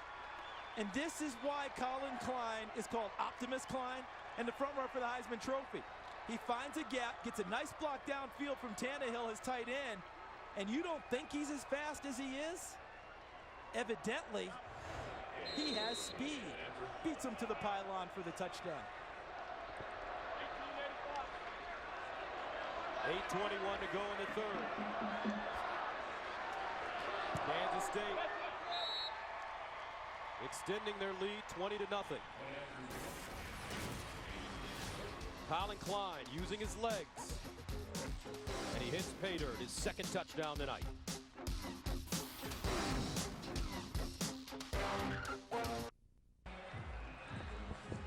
This week, the Fox College Football social poll on Facebook asked fans, who is the biggest threat to Heisman frontrunner Colin Klein? A.J. McCarron, Kenyon Barner, Monte Teo, or Braxton Miller? Here are the results of the poll. Well, after today, A.J. McCarron throws his first 2 interceptions and Alabama loses. I have a feeling that percentage might change. Kenyon Barner, we're still seeing him run, aren't we? Yes. I mean, when I close my eyes and think to myself, I'm not sure when he's been tackled. In the last game, we saw 321 yards and 5 touchdowns. That's right. As Colin Klein scores on a 34-yard run, 20-0. K-State and TCU will start from the 25. So let's show you what's going on in the BCS top 10. And there's been some moving and grooving, folks. Major shakeups here. Wait, I'm sorry. You see the yellow there, huh, partner? Yes. Alabama losing 29-24 to Texas A&M. Many people wondered about that game. Alabama, the emotional win over LSU. A&M playing at a high level. And then you go down to number 9, Louisville at Syracuse.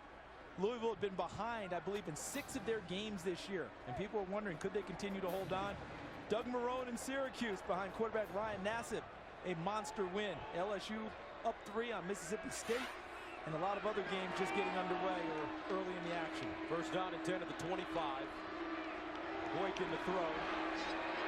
Really puts something on this one. Nice throw and a great catch by Sky Dawson, who's back in.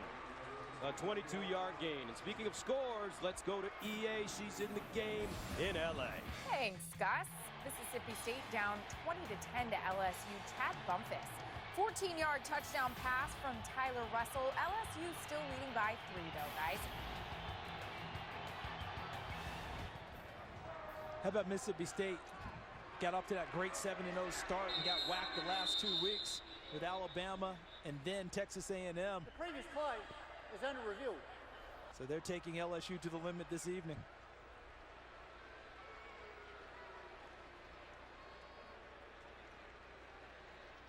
And I think what they're looking at is whether or not Sky went down to his knee after he caught the ball. Dawson 11 running the route. Nice move inside.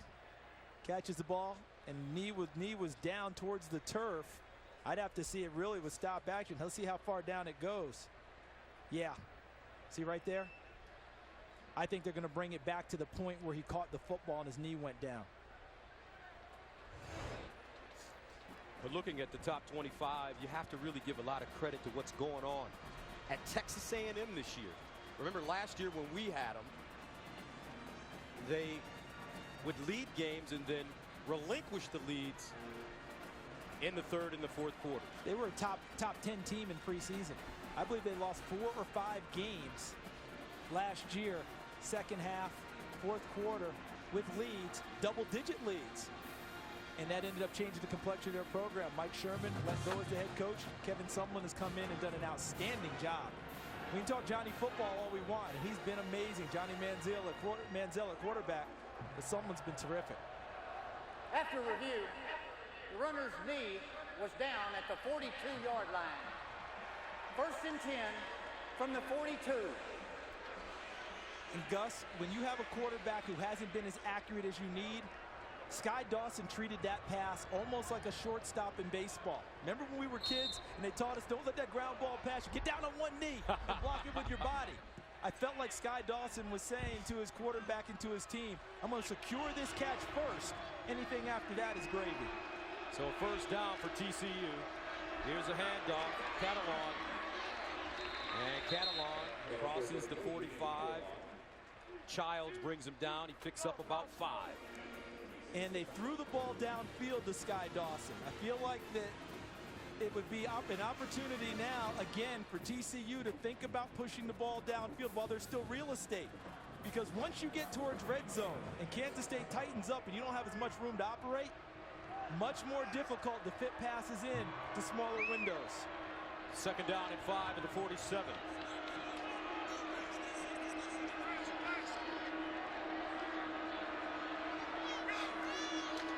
Boykin in trouble, and Boykin wrapped up, flag on the play, but it's Childs once again getting into the backfield.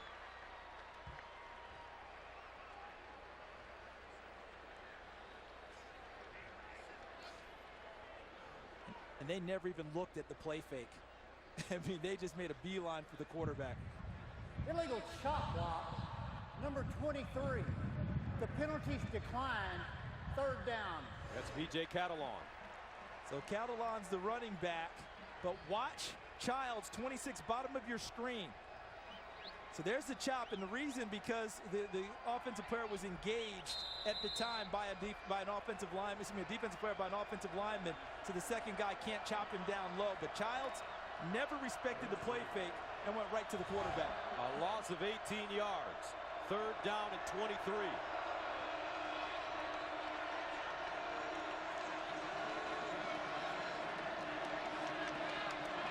Boykin. And he's sacked again, loses the ball.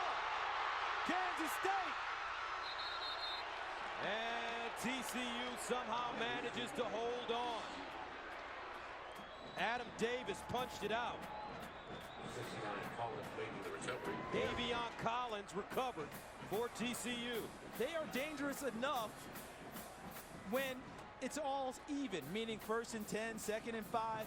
But you give them the full advantage, 3rd and 18, and off they go to the races, meet at the quarterback. Ryan Mueller tried to scoop it and score. Horned Frogs punting out of their own end zone, and Ethan Perry off the side of his foot. And Kansas State will have the ball at the 18. And that freshman, Ethan Perry, came into this game averaging 45.9 yards per punt. And they were talking about his poise and what a big foot he had, and in a tough situation here, one gets away from him and really backs up what has to be now, I think, a little bit of a tired defense for TCU. They've been on the field a lot tonight. Ethan Perry, 7th in the nation and 2nd in the Big 12, averaging close to 46 yards per punt. He got 8 on that last attempt. 1st down and 10 of the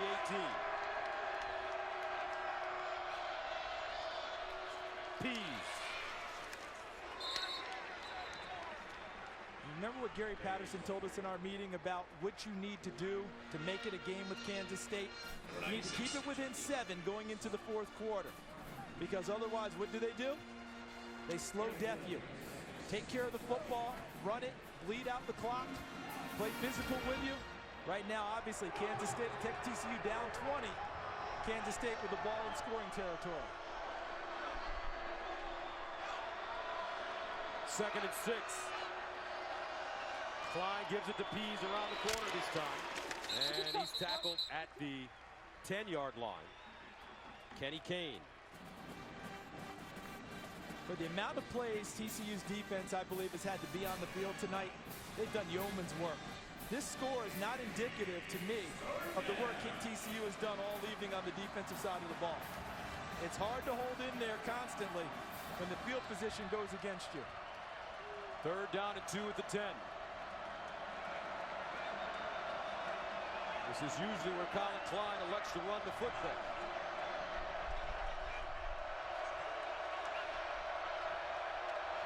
Klein to throw it. In the end zone. Incomplete. On 3rd down and short, he went for Tremaine Thompson. But Kevin White was there defensively. And Tremaine Thompson turned into a defensive back here. See how he made the play through Kevin White to make sure White could not intercept the football and keep the opportunity available for Kansas State to attempt a field goal. A good, sound, fundamental play that doesn't show up in the stats, but it'll be appreciated by the coaching staff. Cantelli 2 of 3, missed a 48-yarder. This from 27 yards away, and it's good. 23-zip. Kansas State leading here in Fort Worth, Texas. Back after this.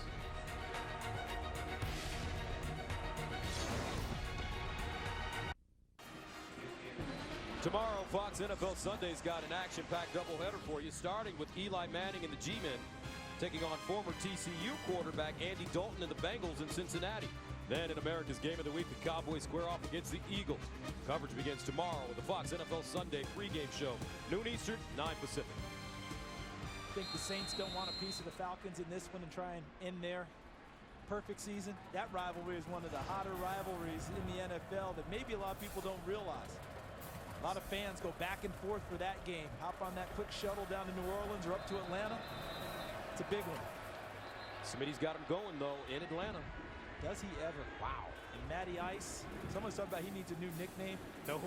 I think that nickname's apropos, and he's playing at that level. And all the Falcons are looking forward to now, obviously they'll never tell you this, they got to get to the playoffs and win some games to get that last monkey off their back.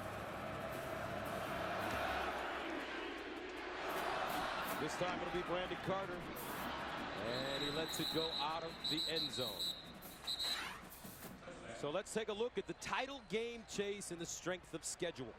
For Alabama, they have to figure out how far they're going to fall and see if they still have a chance to get back in this with some help now. Kansas State leading big here, as we know. Oregon goes to Cal tonight. They'll play that a little bit later. And Notre Dame ahead of Boston College 7-3. Notre Dame doesn't win any style points the way that they play. All right, they're going to win the game and get out of there, but they may not win the game where you go, wow. Oregon is a wow team. Kansas State tonight, they know what the deal is. Their goal is to finish this thing in style and give the voters something to think about. Here's Carter with the grab, gets across the 30. Now you're a voter. How far does Alabama fall? I think that after the night is over and we find out where the unbeatens are, they fall in the first slot after everyone who's still unbeaten. I don't think they fall any farther than that. So in other words, if Notre Dame wins, if Oregon wins, if Kansas State's able to close this out, to me they fall to 4. They'll be the top of the once beaten teams. I don't believe Georgia gets a chance to jump Alabama. I think most people will look at it and still think that Alabama is better than Georgia until proven different. Tucker to the 38. Childs again with the tackle. You know, Bama get the benefit of being a champion last year, being a team that's been the top of the heap all year long. They won't fall very far, but they won't get that one. Remember the year Florida State lost at Notre Dame in the game of the century and they only fell to 2? That's not going to happen. They'll fall farther than that. So first down for TCU at their own 39.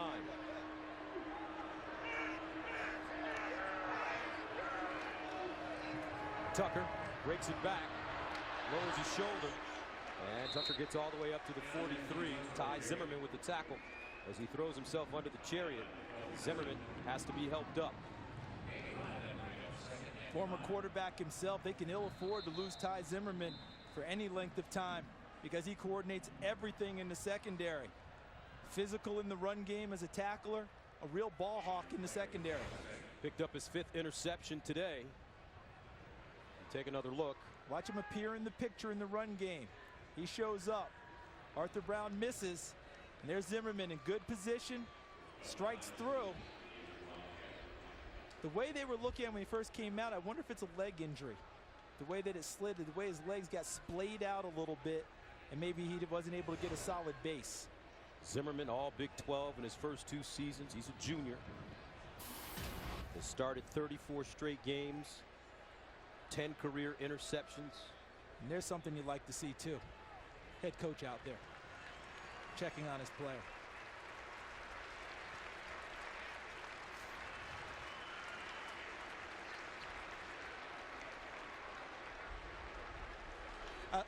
You see that the jacket Coach Schneider's wearing? Yes. It's from the Cotton Bowl last year. There's got to be a story there about why he wants to wear that jacket that he will never share with us. But I have a feeling, Gus, you know what I think it is? What is it? I think it's motivation. They lost the Cotton Bowl game to Arkansas. I think he wears that thing just kind of a subliminal message to his guys that we didn't finish the deal the way we wanted to last year. Just a guess. Just a guess. Because he's not going to tell us. He sure won't. He's not telling us. But although we weren't really happy this week, folks, we've told the story before about how normally on the conference call on Wednesday with Coach Schneider, we get 7 minutes. Well, our producer and director had a clock on it this week, and we actually got 9. That's improvement. Are we making progress? We're making progress. I like it, though, because you know one thing when you get with Coach Schneider is no nonsense. You ask him questions, he gives you your answers. Everybody moves on with their day. 3rd down and 4 at the 45.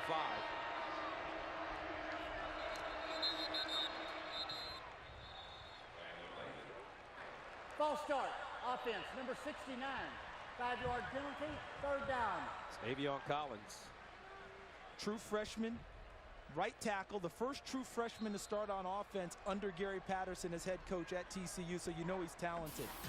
Now, how much have I been advocating as we look at the number of youngsters who have played? 16 true freshmen, 20 guys have made their first career start this year, so this team is very young with a chance to grow and continue to improve. How many times tonight have I advocated throwing the ball downfield? Well, it's hard to throw it downfield when you're getting penalties and you can't pass protect. Boykin on 3rd and 9 for the sideline. Caught. Great grab by Josh Boyce. And he got in front of the marker and picks up the first down. So on 3rd and 9, they get 10. And a good understanding in his route running, Josh Boyce, 82, of what you described. Understanding where the first down marker was. To catch it on forward progress, gets the spot, first down.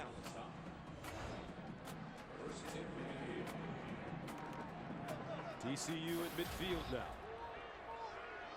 30th straight game with the catch for Josh Boyce. Boykin in trouble. And Boykin taken down. It's Latui. Vi Latui and Adam Davis combining.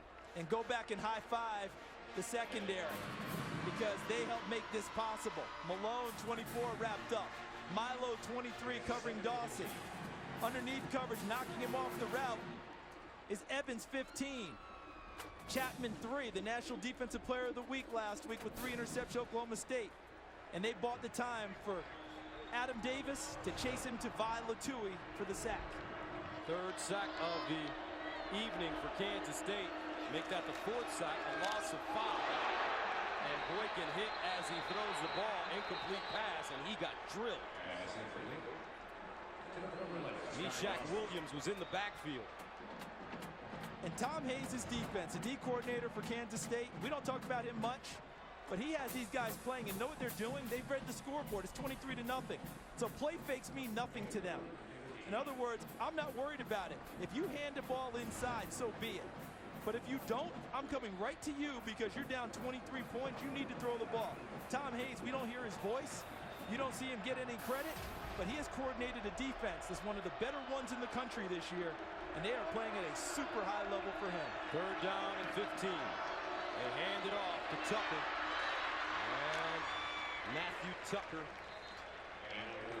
gets to the 44-yard line as Thomas Ferguson and Justin Tuggle brings him down, and it looks like TCU thinking about going for it here on 4th and 4 after the 11-yard gain.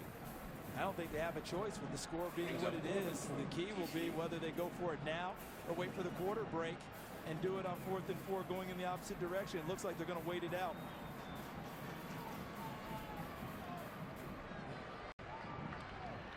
So that's the end of the 3rd quarter with the score, Kansas State 23, TCU nothing. Fox College Football will be back after these messages from your local Fox station.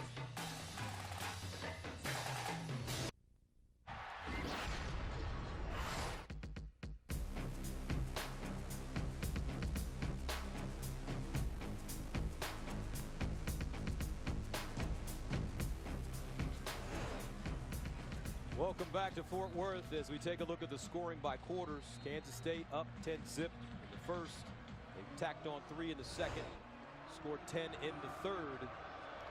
TCU ready to punt it away. They elect to not go for it on 4th down and 4. Tyler Lockett, Tremaine Thompson. Back deep, this one into the end zone by Ethan Perry. Touchback. One thing about Kansas State, Colin Klein and Bill Snyder have a terrific relationship, and in the past, when the coach and the quarterback get along, good things happen.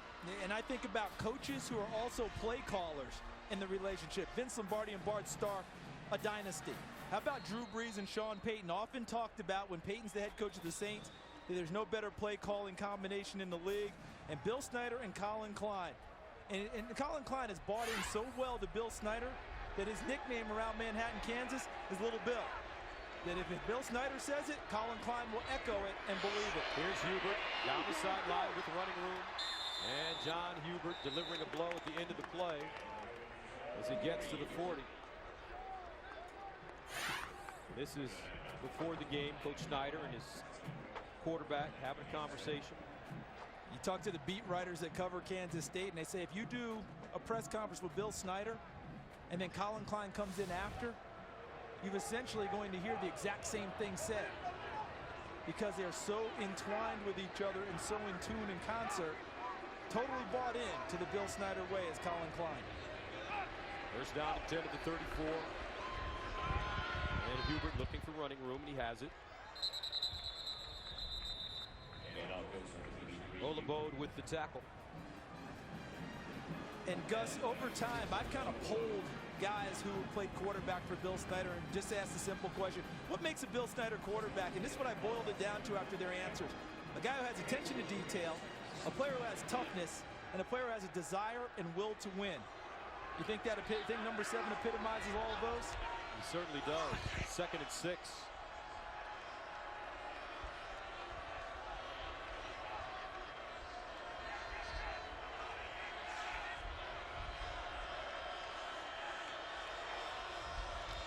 Klein drops back to throw it.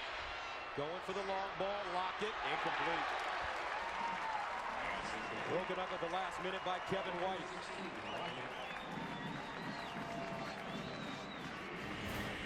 One thing you know about a TCU defense is that the effort will never wane. Lockett has a step behind the secondary, and Kevin White catches up, plays the ball, and knocks away what would have been a touchdown to Tyler Lockett. Brings up 3rd down and 6 at the 38. Empty backfield for Colin Klein.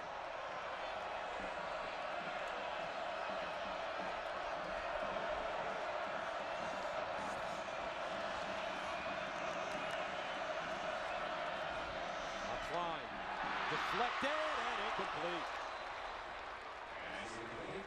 Sam Carter almost had an interception. Great individual effort, and Kansas State will have to punt it away. Who got their hand on it initially? Was that Mapunga? I thought it was Carter. Or was it Carter who got it? Good job nonetheless. TCU continuing to fight, getting off the field on 3rd down. So Dorr will punt it from the 23. Sky Dawson back deep, and another sensational punt by Dorr. And it's fair caught at the 22, a 40-yard punt. 13-17 to play, but a tough night for Trevon Boykin. Let's see if he can find a rhythm when we come back.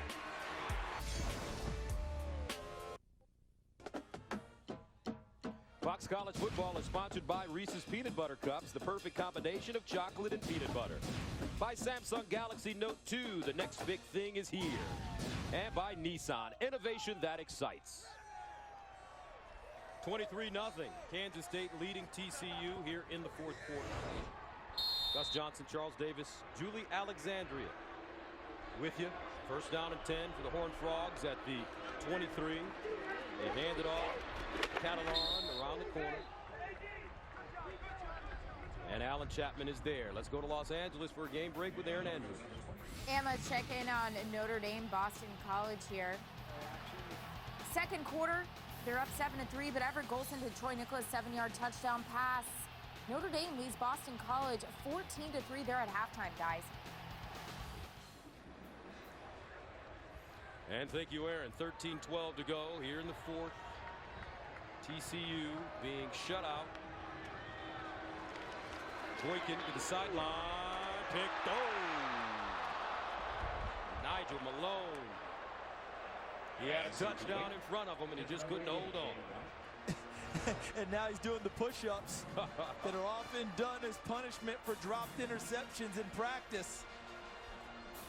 Because he knew he catches it, he's gone. Cam White might have gotten a little bit of a hand in there, the intended receiver, to help force the incompletion. But Nigel Malone would have loved to have taken that. And there you go, the self-punishment that most defensive players go through when they drop an interception in practice around the country. 3rd down and 5 at the 28. Boykin underneath as his receiver. And this is Ladarius Brown. And a 1st down for Ladarius Brown. Nigel Malone, Randall Evans combining on the tackle. TCU, it's been a long time since they've been shut out. 1991, the last time they were shut out. And the last time they were shut out at home was in 1985 to Arkansas. 41-zip. And that's 251 straight games that encompasses coming into this evening. 1st down at the 37.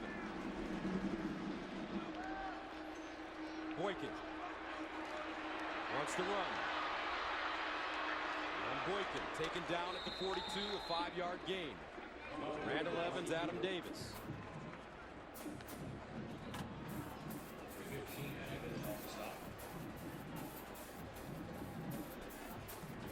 TCU will have a bye next week. And then on the 22nd, they'll be at Texas. And they'll wrap up their season at home against Oklahoma. 2nd down and 5 at the 42. Empty backfield for Boykin. To the sideline, nice throw. This time it's Catalan, the running back. He's close to a 1st down. Looks like he has it.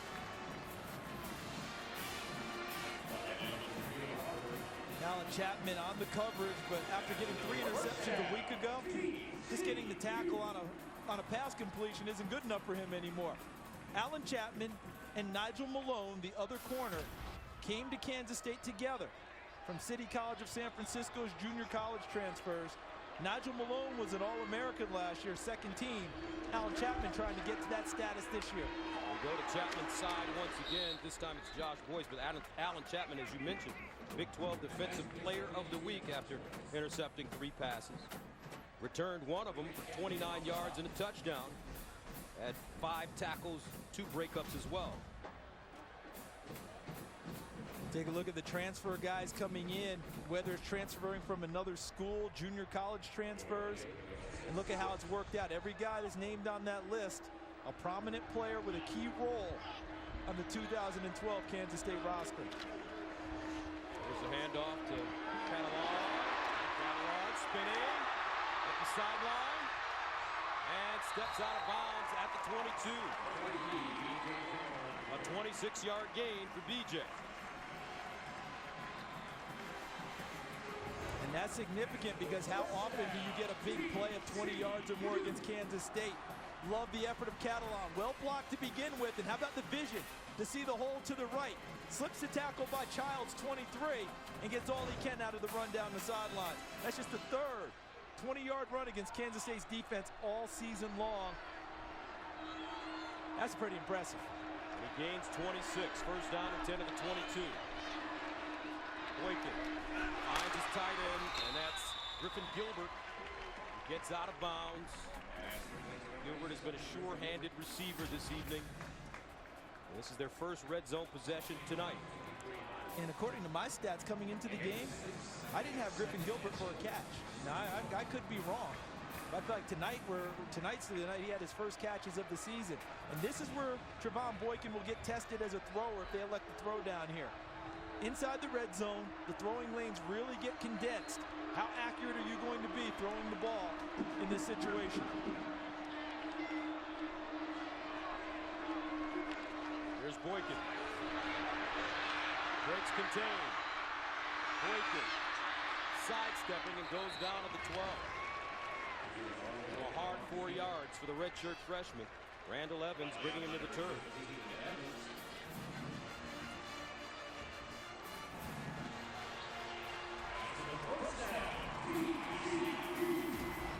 He picks up a first down for TCU, but look at what you have to battle in the red zone. Only 14 touchdowns allowed. They've taken it away 4 times, and 3 turnovers on downs forced. So this is the growth of a young quarterback. Here's another opportunity. First down and 10 at the 12. And they hand it off to Tucker. Tucker will pick up 2. Ryan Mueller defensively for K-State. I'm going to ask you a question, Charles. The word transfer, for some critics, it has a negative connotation. Yeah, and it usually involves junior college transfers. But if you go back through the years and you look at Kansas State and the number that they've taken, not just that they're good football players, but look at how many have gotten their degrees and gone on and done exactly what they were supposed to do in college. It's not negative in Manhattan, I can tell you that. Boykin. And Boykin finally taken down. Great individual effort by Adam Davis to tackle the shifty quarterback in space. Their ability to run to the football. Arthur Brown forces the play, and he misses, which doesn't happen often. But look at how Kansas State closes and converges. Look at the number of guys in the picture at the end of the play wearing white jerseys.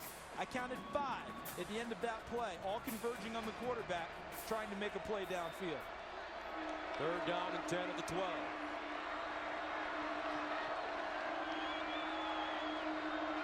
Arthur Brown in the middle.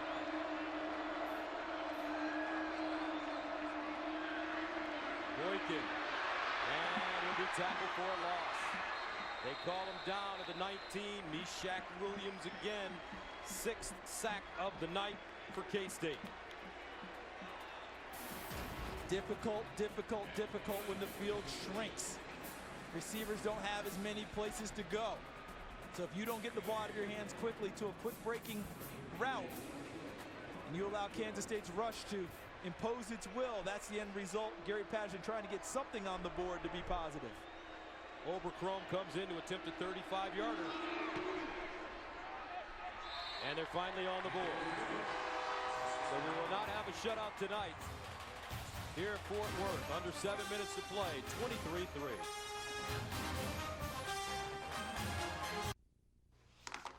Welcome aboard.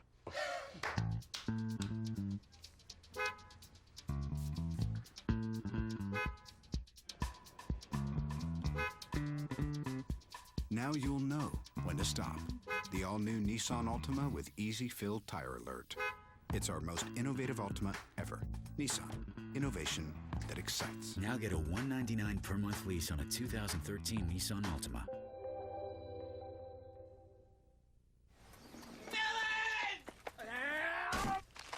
That was uncalled for. Folks who save hundreds of dollars switching to Geico sure are happy. How happy, Ronnie? Happier than Gallagher at a farmer's market. Get happy. Get Geico.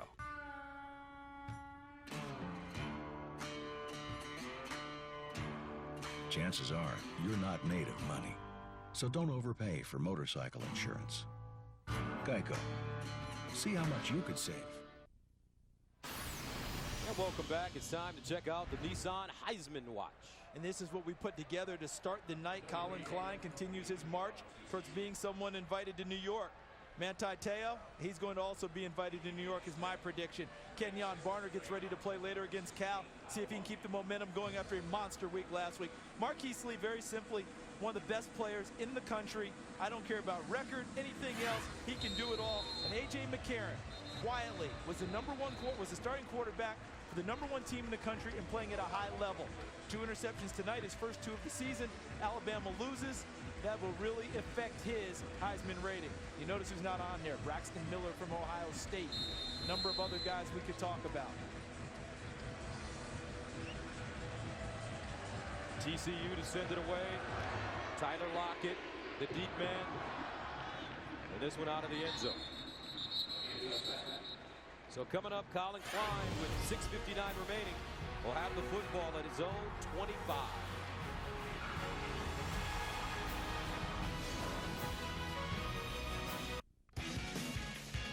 America's Game of the Week is on Fox as Tony Romo and the Cowboys square off against the Eagles. Tomorrow on Fox NFL Sunday.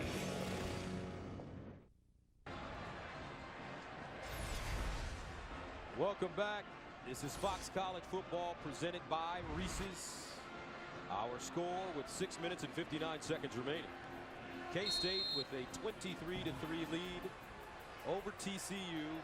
The Wildcats, the #2 team in the nation, and they may be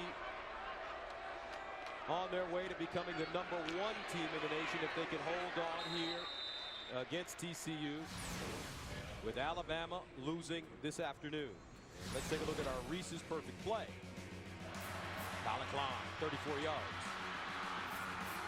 And that was against a defense that had 8 men close to the line of scrimmage in a position to keep an eye on the #1 playmaker for Kansas State's offense.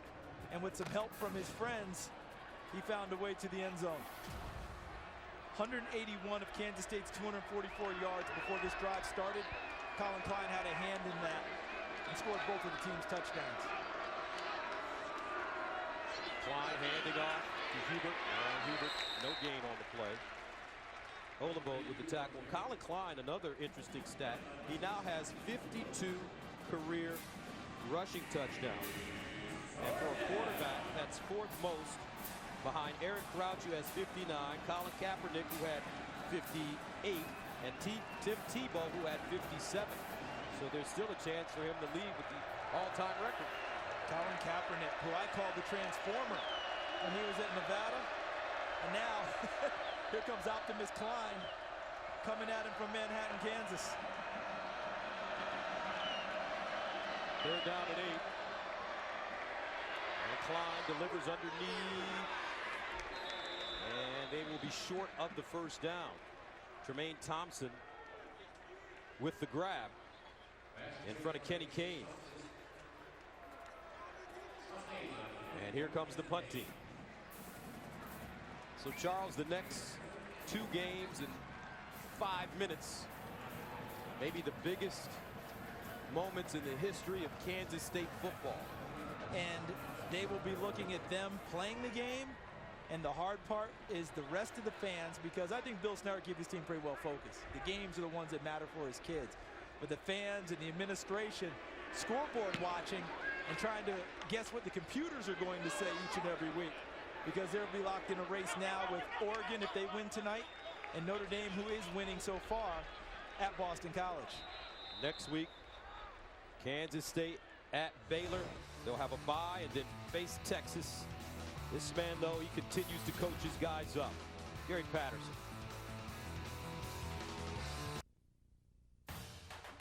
Fox College Football is sponsored by UPS. Let UPS put the power of logistics to work for you. Tomorrow, start your NFL Sunday with the Fox NFL Sunday pregame show as Aaron Andrews talks with Redskins rookie sensation RG3. Plus, our guys discuss whether or not the Cowboys and Eagles can still save their seasons. It's all on the Fox NFL Sunday pregame show tomorrow at noon Eastern, 9 a.m. Pacific, only on Fox. Did you see that reaction by Howie Long when can they save their season? He was throwing his hands by his head. Here's Boykin to throw it, and broken up. Good coverage by Nigel Malone, the All-America. See, going forward, when I watch this Kansas State team, who do they have next? Does Baylor gets the opportunity? Yes. Can you pass protect long enough to push routes deeper against the secondary? Because they sit on your break points in routes where they think you're going to break off routes and jump your routes. You've got to push them deeper to get them away from that confidence that they can just take away everything underneath. Teams who play them, that's an opportunity they've got to check out. Boykin sailing that one high. If I were a Kansas State fan going into the last 3 weeks of this season, I would be so scared, nervous. I don't even know if I could watch the games. There's so much on the line. They've been there before. They went 11-0 in 1998, had to play the Big 12 championship game against Texas A&M and got beaten double overtime. Otherwise, they're in the national championship game. They're trying to get back for that opportunity again. The good thing is how Coach Schneider has them approach each and every week. If they can stay with that, they've got a terrific opportunity to realize their dreams. Third down and 10 at the 34. Boykin throwing on the run across his body, has Josh Boyce. And Boyce, nice piece of running, and he gets to the 39. After a 27-yard game, Thomas Ferguson with the tackle. How about the move in and out of the pocket by the freshman quarterback, Trevon Boykin, to buy the time, and then was able to sling it back inside to Boyce to create a big play. Boyce limps off the field. First down at the Kansas State 39-yard line. Boykin. Go get it, brother. And incomplete.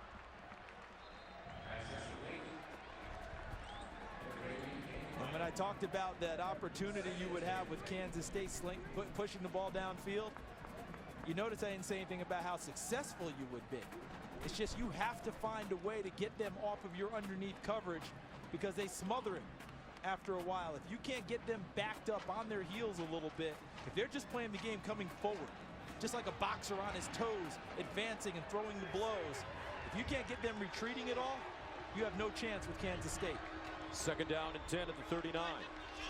Boykin near side and caught by Josh Boyce. And Josh Boyce is coming off a tremendous game last week against West Virginia. He's the Big 12 Offensive Player of the Week after recording 6 catches for a career-high 180 yards and 2 touchdowns.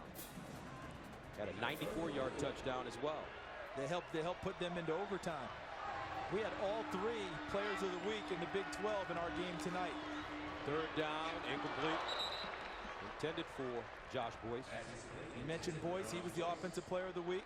Alan Chapman, you mentioned him earlier, the cornerback for Kansas State, the defensive player of the week. And Tyler Lockett was the special teams player of the week with a kickoff return for a touchdown.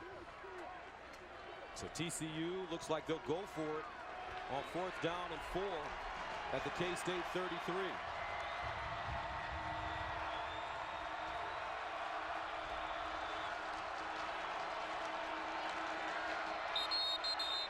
And some movement on the right side of the offensive line. Ball start. Offense, number 73. 5-yard penalty, 4th down. And I think that was created by Arthur Brown, the linebacker, who kind of late, all of a sudden rushed towards the line of scrimmage. And I think that Eric Tausch, number 73, saw him, and that put him in retreat. Penalties, 4 for 25 yards. And look at K-State, only 1 penalty the entire night. for 5 yards. And that was Tavon Brooks, the offensive lineman. I'm sure he'll get a little extra attention for that in film work this week. Here's Boykin. In trouble. Wants to run it. Get on his feet, and as he dropped at the 32. Wow. Jarrell Childs, we've called his name a bunch this evening. So great coverage yet again by K-State. Look out, matched up. Arthur Brown running from inside out, number 4. Randall Evans 15, Childs 26 underneath, Milo 23 deep, Malone 24, and then look at Childs rally to the football and make the tackle. Jarrell Childs was a running back for 2 years at Kansas State before becoming a linebacker, had been backing up this season, and then Trey Walker got hurt, and he's moved into the starting lineup. First down at the 31 for Kansas State. Here's the option. Klein keeps it and goes down. Kenny Kane on the bottom of the pile along with Sam Carter. Don't forget, coming up after the game, stay tuned for the AT&T Fox College Saturday postgame show. They'll cover all of today's action, including the big upset, Alabama and Texas A&M.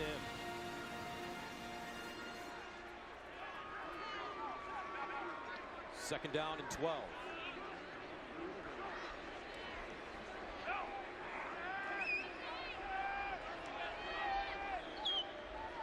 Here's the option again. Klein pitching it to Pease.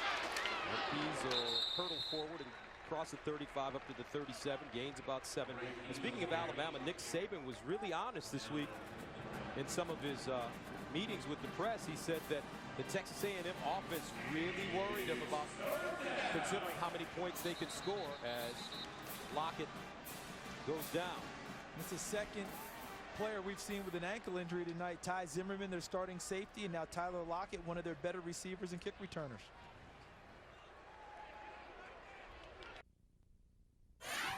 College football's biggest championship games return to Fox. Friday, November 30th, it's the Pac-12 championship live in primetime. And Saturday night, December 1st, it's the Big Ten championship, which Wisconsin clinched a berth in earlier today. The Pac-12 and Big Ten championships only on Fox. So Wisconsin gets a chance to defend their title, and there goes Tyler Lockett. And that's another injury that if you're a Kansas State fan, you're hoping that it's a minor injury, because that's another key player that's limped off tonight. Ty Zimmerman, the starting free safety, did that earlier this evening. Third down and 5. Under 2 minutes to play.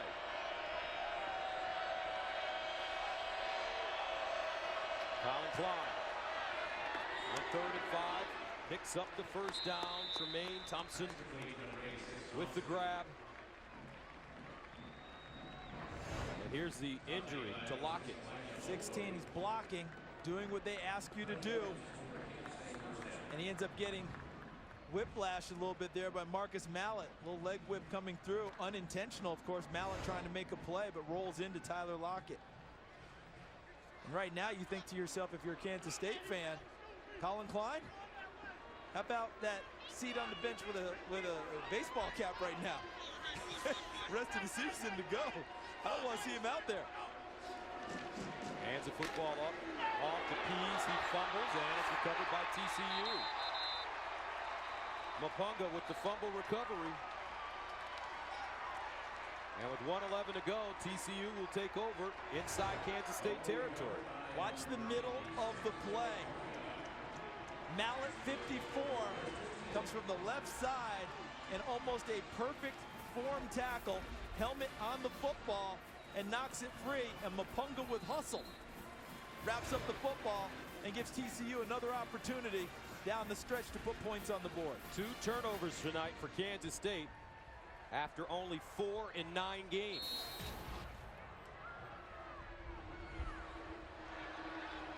Boykin in trouble, gets it away. Catalan out of bounds.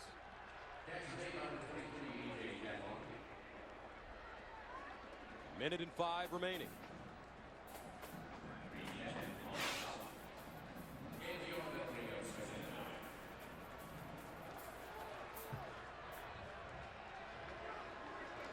Second down and long. Boykin to throw.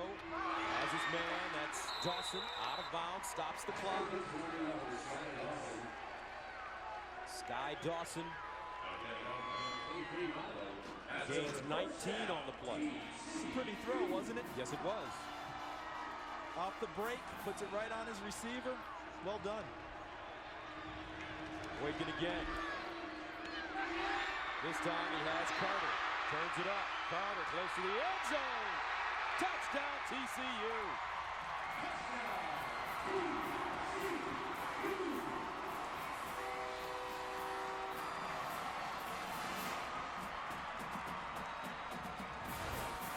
And what you appreciate, I believe, most on this play is the effort. This is Brandon Carter not playing looking at the scoreboard. This is Brandon Carter playing the game the way it's supposed to be played. All out until the clock's hit 0. Kansas State gives up their first points off turnovers of the season. Extra point good. 23-10 with 47 seconds left. Now don't forget, folks, next week Fox College Saturday begins with a Pac-12 showdown as either 19th ranked USC takes on 18th ranked UCLA, or the 14th ranked Stanford Cardinal battle the 3rd ranked Oregon Ducks. Then it's 12th ranked Oklahoma squaring off in Morgantown against West Virginia. Coverage of Fox College football presented by Reese's begins next Saturday at 2:30 p.m. Eastern, 11:30 a.m. Pacific.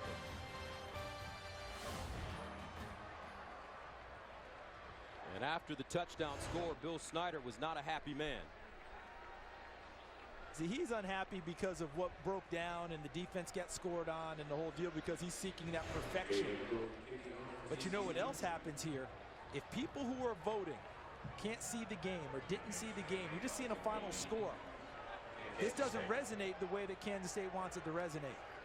You know, you're going to see a final score now if it still holds this at 23-10, which is no indication of how this game has gone all evening for Kansas State. It looks closer than what it was. Coach Patterson with the onside kick. Takes a bounce, and the ball recovered by Chris Harper.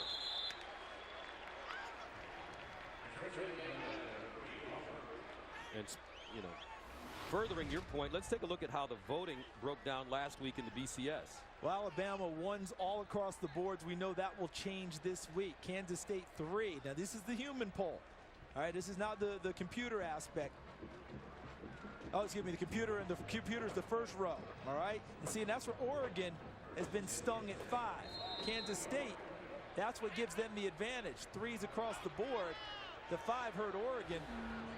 And now we're going to find out where the human votes will go with Alabama now getting beat. Do a lot of them go to Kansas State and elevate them? Do people shift them or continue to move them to Oregon? Because remember, the humans, if I'm not mistaken, 2/3 of the final poll. And that will do it as both teams come onto the field. Kansas State remains undefeated, 10-0 overall, 7-0 in the Big 12. TCU falling to 6-4, 3-4 in conference play as the two gentlemen shake hands after this match.